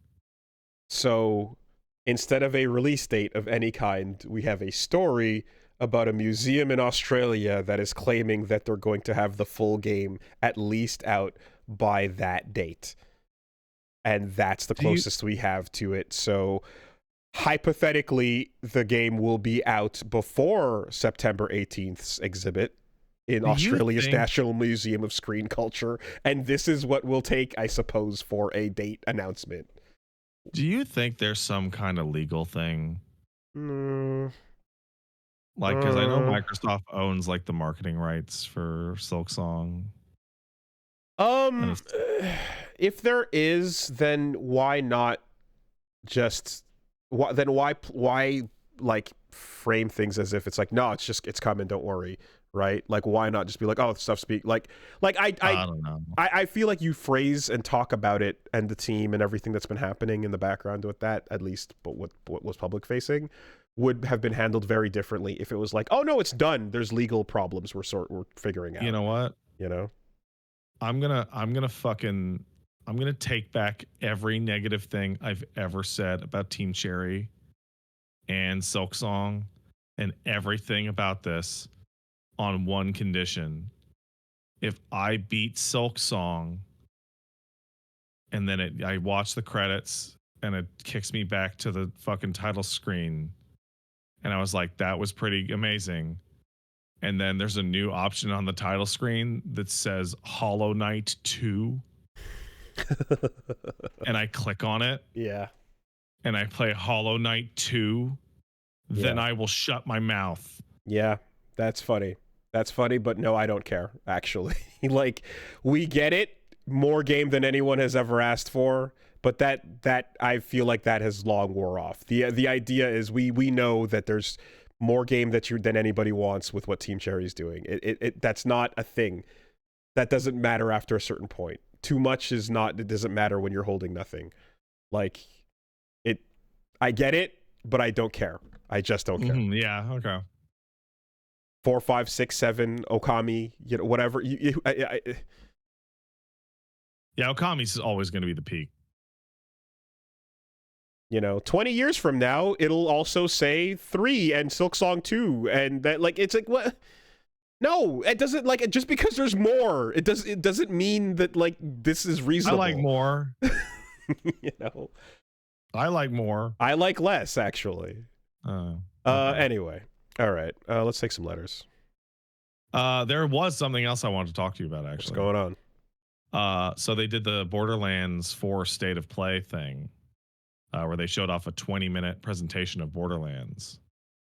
And I know I have been quite hard on Marathon, so I don't really want to dogpile on Marathon because it's only broadly comparable.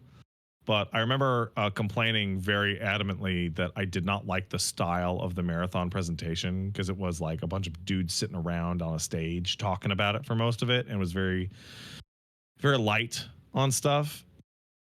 They showed off Borderlands 4 and it was 19 and a half minutes of gameplay. Just straight up like a trailer followed by an extremely long presentation. And in a context in which, like, I see people complaining that Marathon should be like a single player thing or should be more like Destiny. Gearbox has decided to make their next Borderlands game into a Destiny clone. You have a floating robot that solves things for you. You have vehicles that control looks like identically to Destiny vehicles. It has the very classic style like Borderlands Schluter stuff. Like it's that part no one ever complains about. But is this a predominantly online experience? No.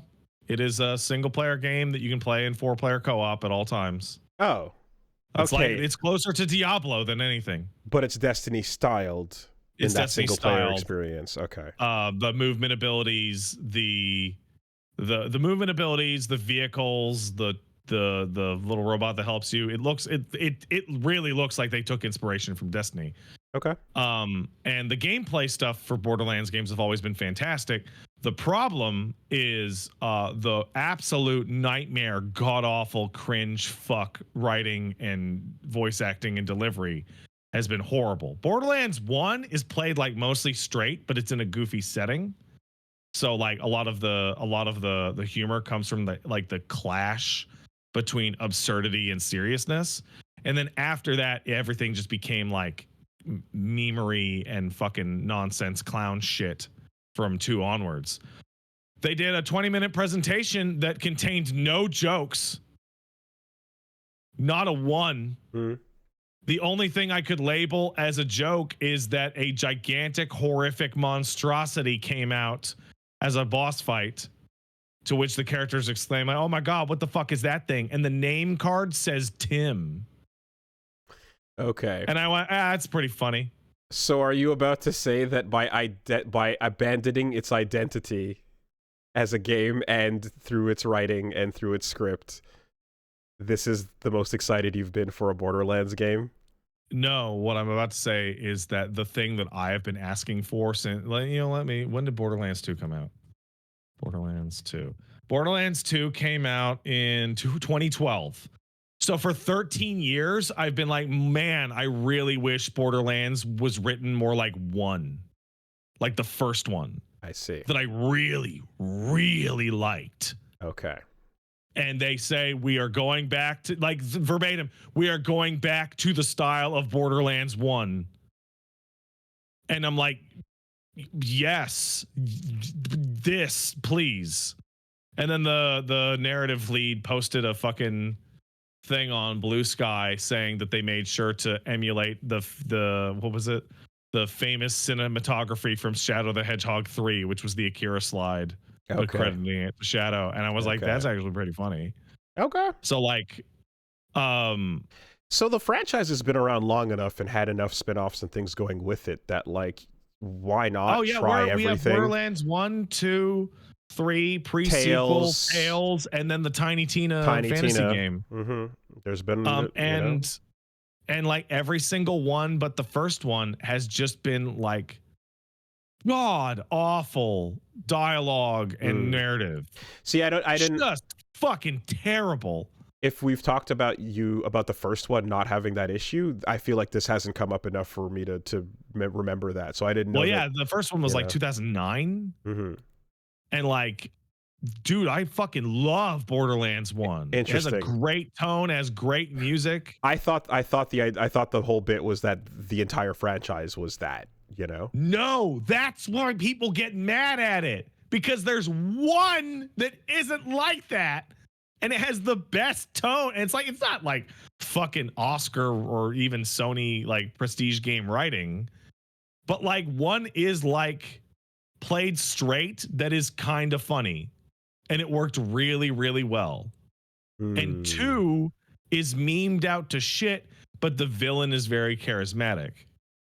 I liked the Telltale one. That's pretty much what I played. But yeah, I'm seeing some people. Because Handsome Jack is Handsome Jack a feature in the Tales from Borderlands? Yes. Well, yeah, Handsome Jack, which is why fucking deal with all of that shit because he's awesome. A lot of people here like to, so.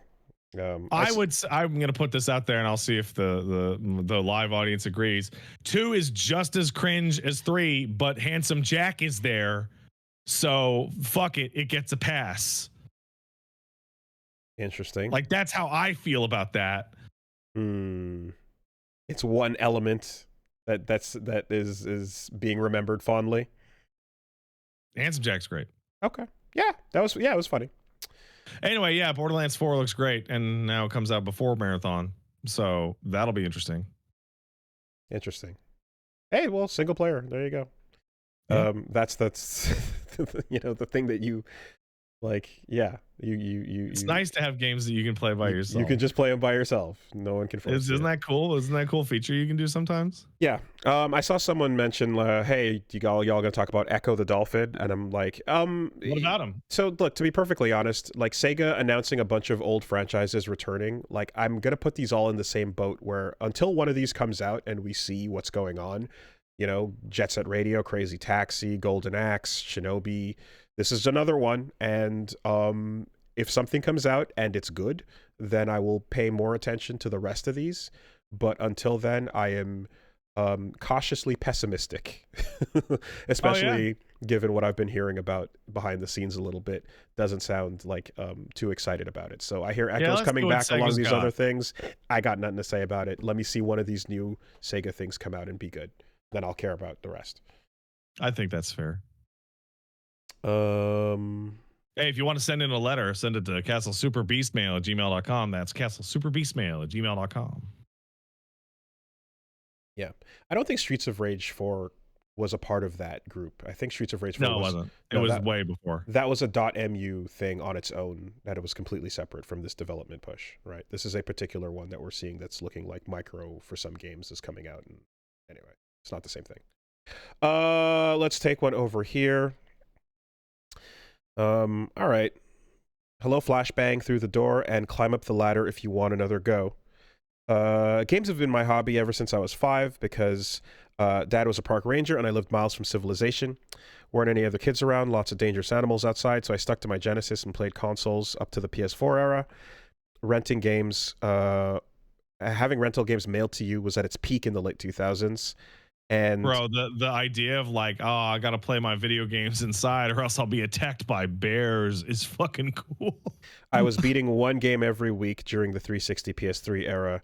That was the golden age for me. As a result, I played a lot of garbage to completion just from being a bored teenager.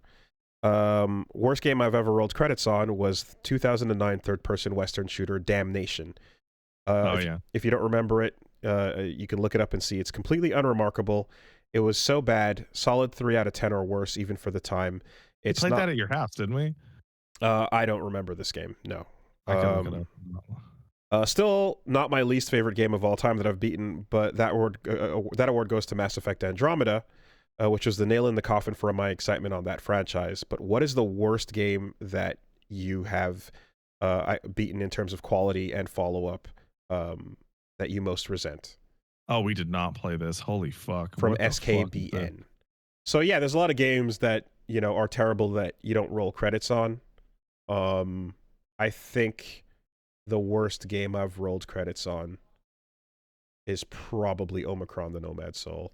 Well, shit, now I gotta think of a different one. Yeah, because there's shit that's less competent. There's shit that is... No, that's not true. Like, there's things that are simpler in how bad they are, but this thing being 3D and having, like, David Bowie and, like... You know what? We should make this more interesting. Yeah, I get no cage We should say rule. the worst game that you finished prior to playing games for the internet. Because that is closer to the heart of the question. True. When nobody is forcing you with a gun when to your nobody head. was forcing you to do it and you went through it. For me, it's probably DMC2. I beat that game 7 times back to back, hoping it was going to get good. I mean, we did bond over hatred of no, wait, there was Indigo Prophecy's demo that we saw that we loved, but then playing it to completion was on the channel as well.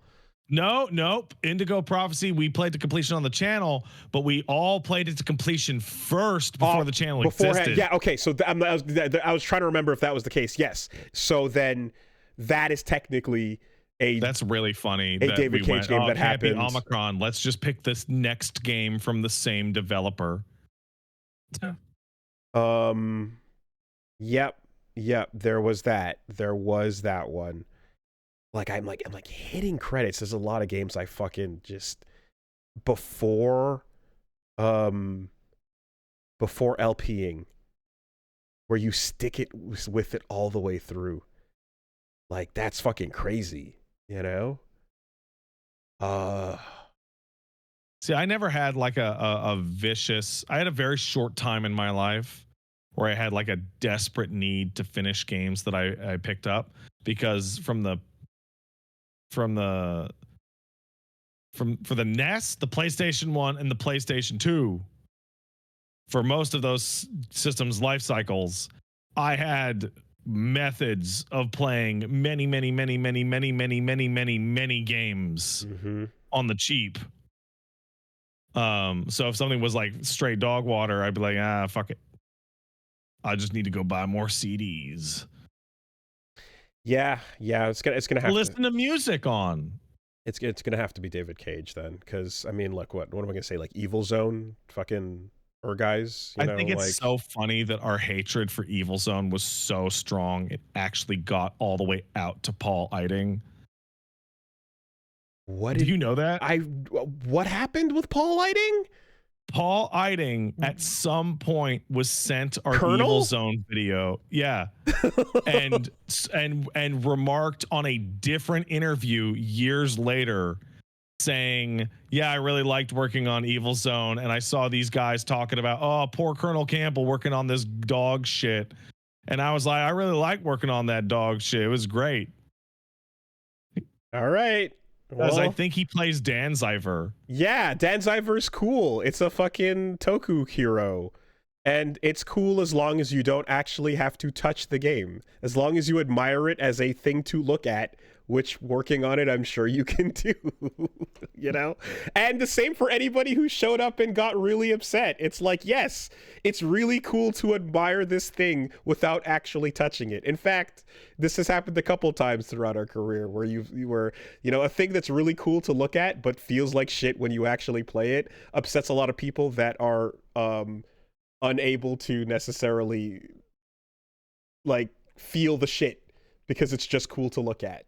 Yeah. So I absolutely would love to, you know, die on the hill of every character is a Saturday morning cartoon show with the concept for Evil Zone, super cool. With unique voice acting, and from episode to episode you get these unique chapter things that feels like a fun story is being told as you watch a show. That's a great idea for a fighting game.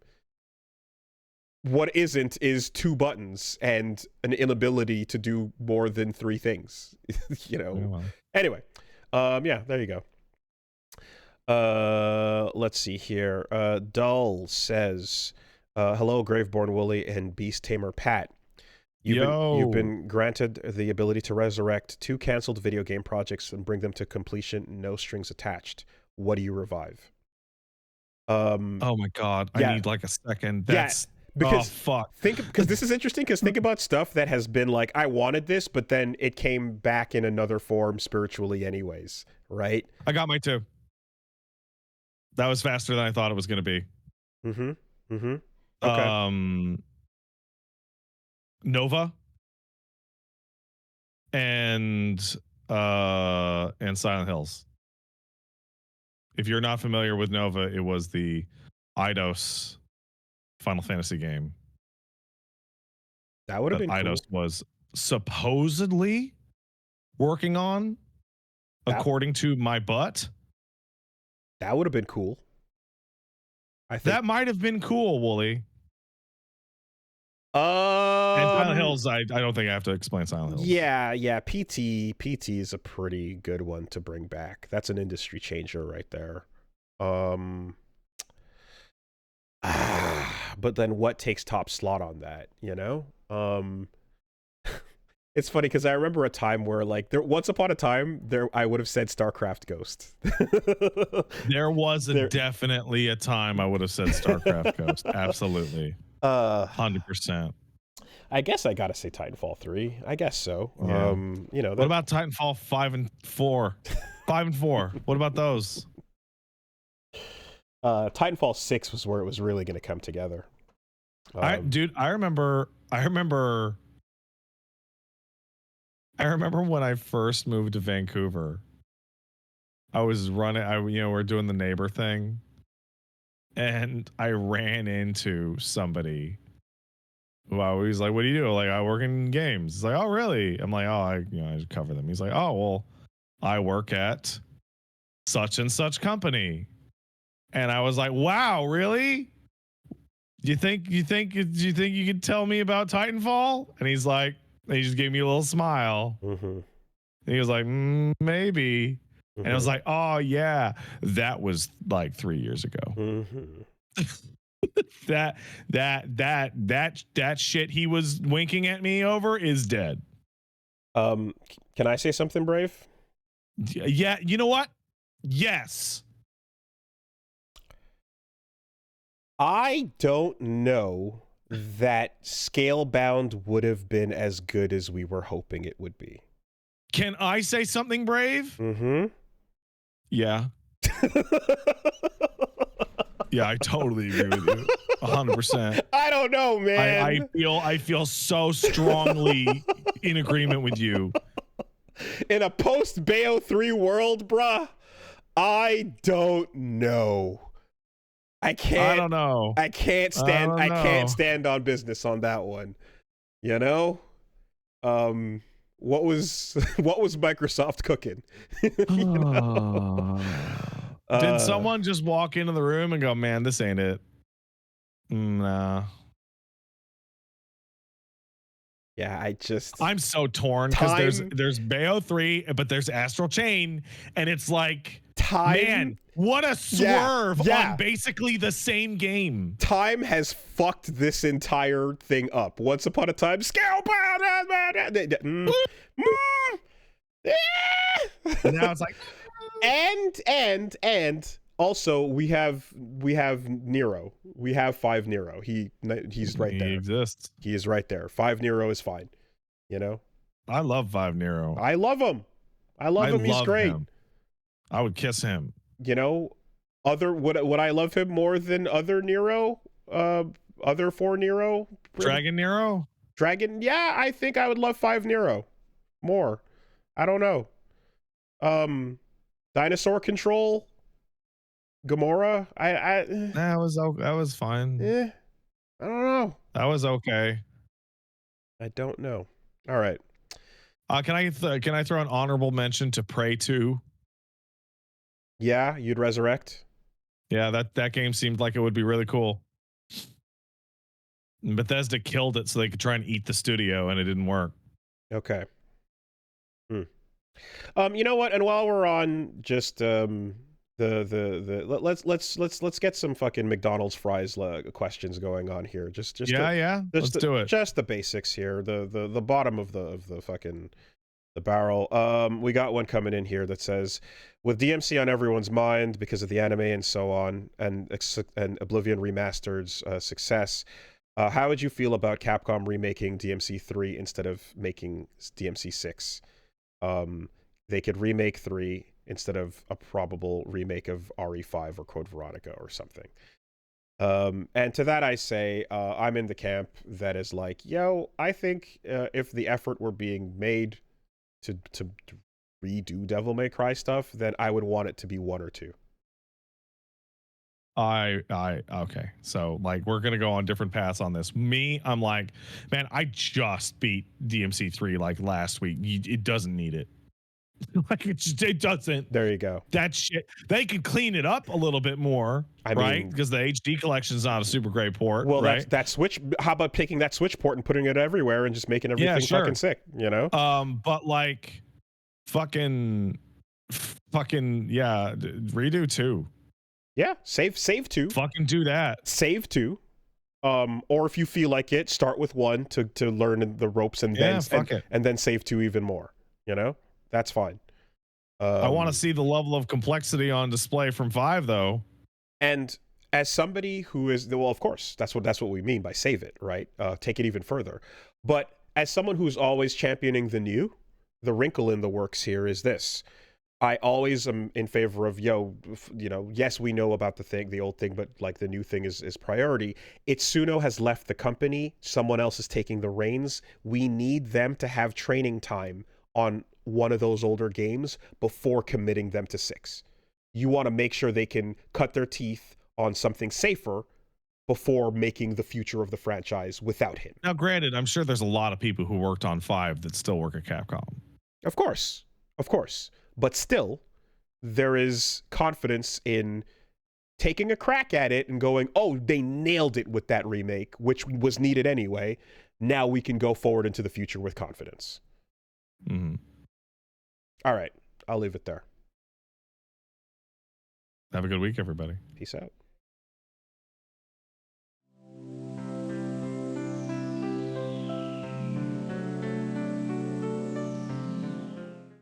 What?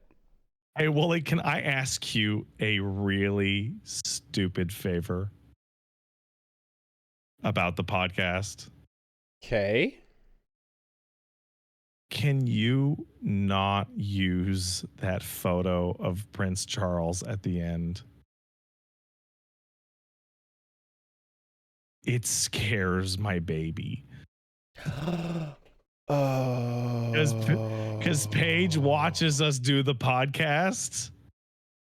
And if she doesn't get to it in time, it scares the shit out of him. Oh, I was about to say no and go right back to Uno until you gave me the reason why. Okay. All right. I got over there the other day in time, and he saw Prince Charles's blood thing come up, and he started going, ah! Okay. Well, I mean, good instincts, kid. Good instincts, number one. Yes, he needs to know. Yes. All right. No, I was about to shut that shit down.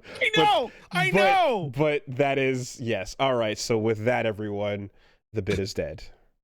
Take care. I'm sorry.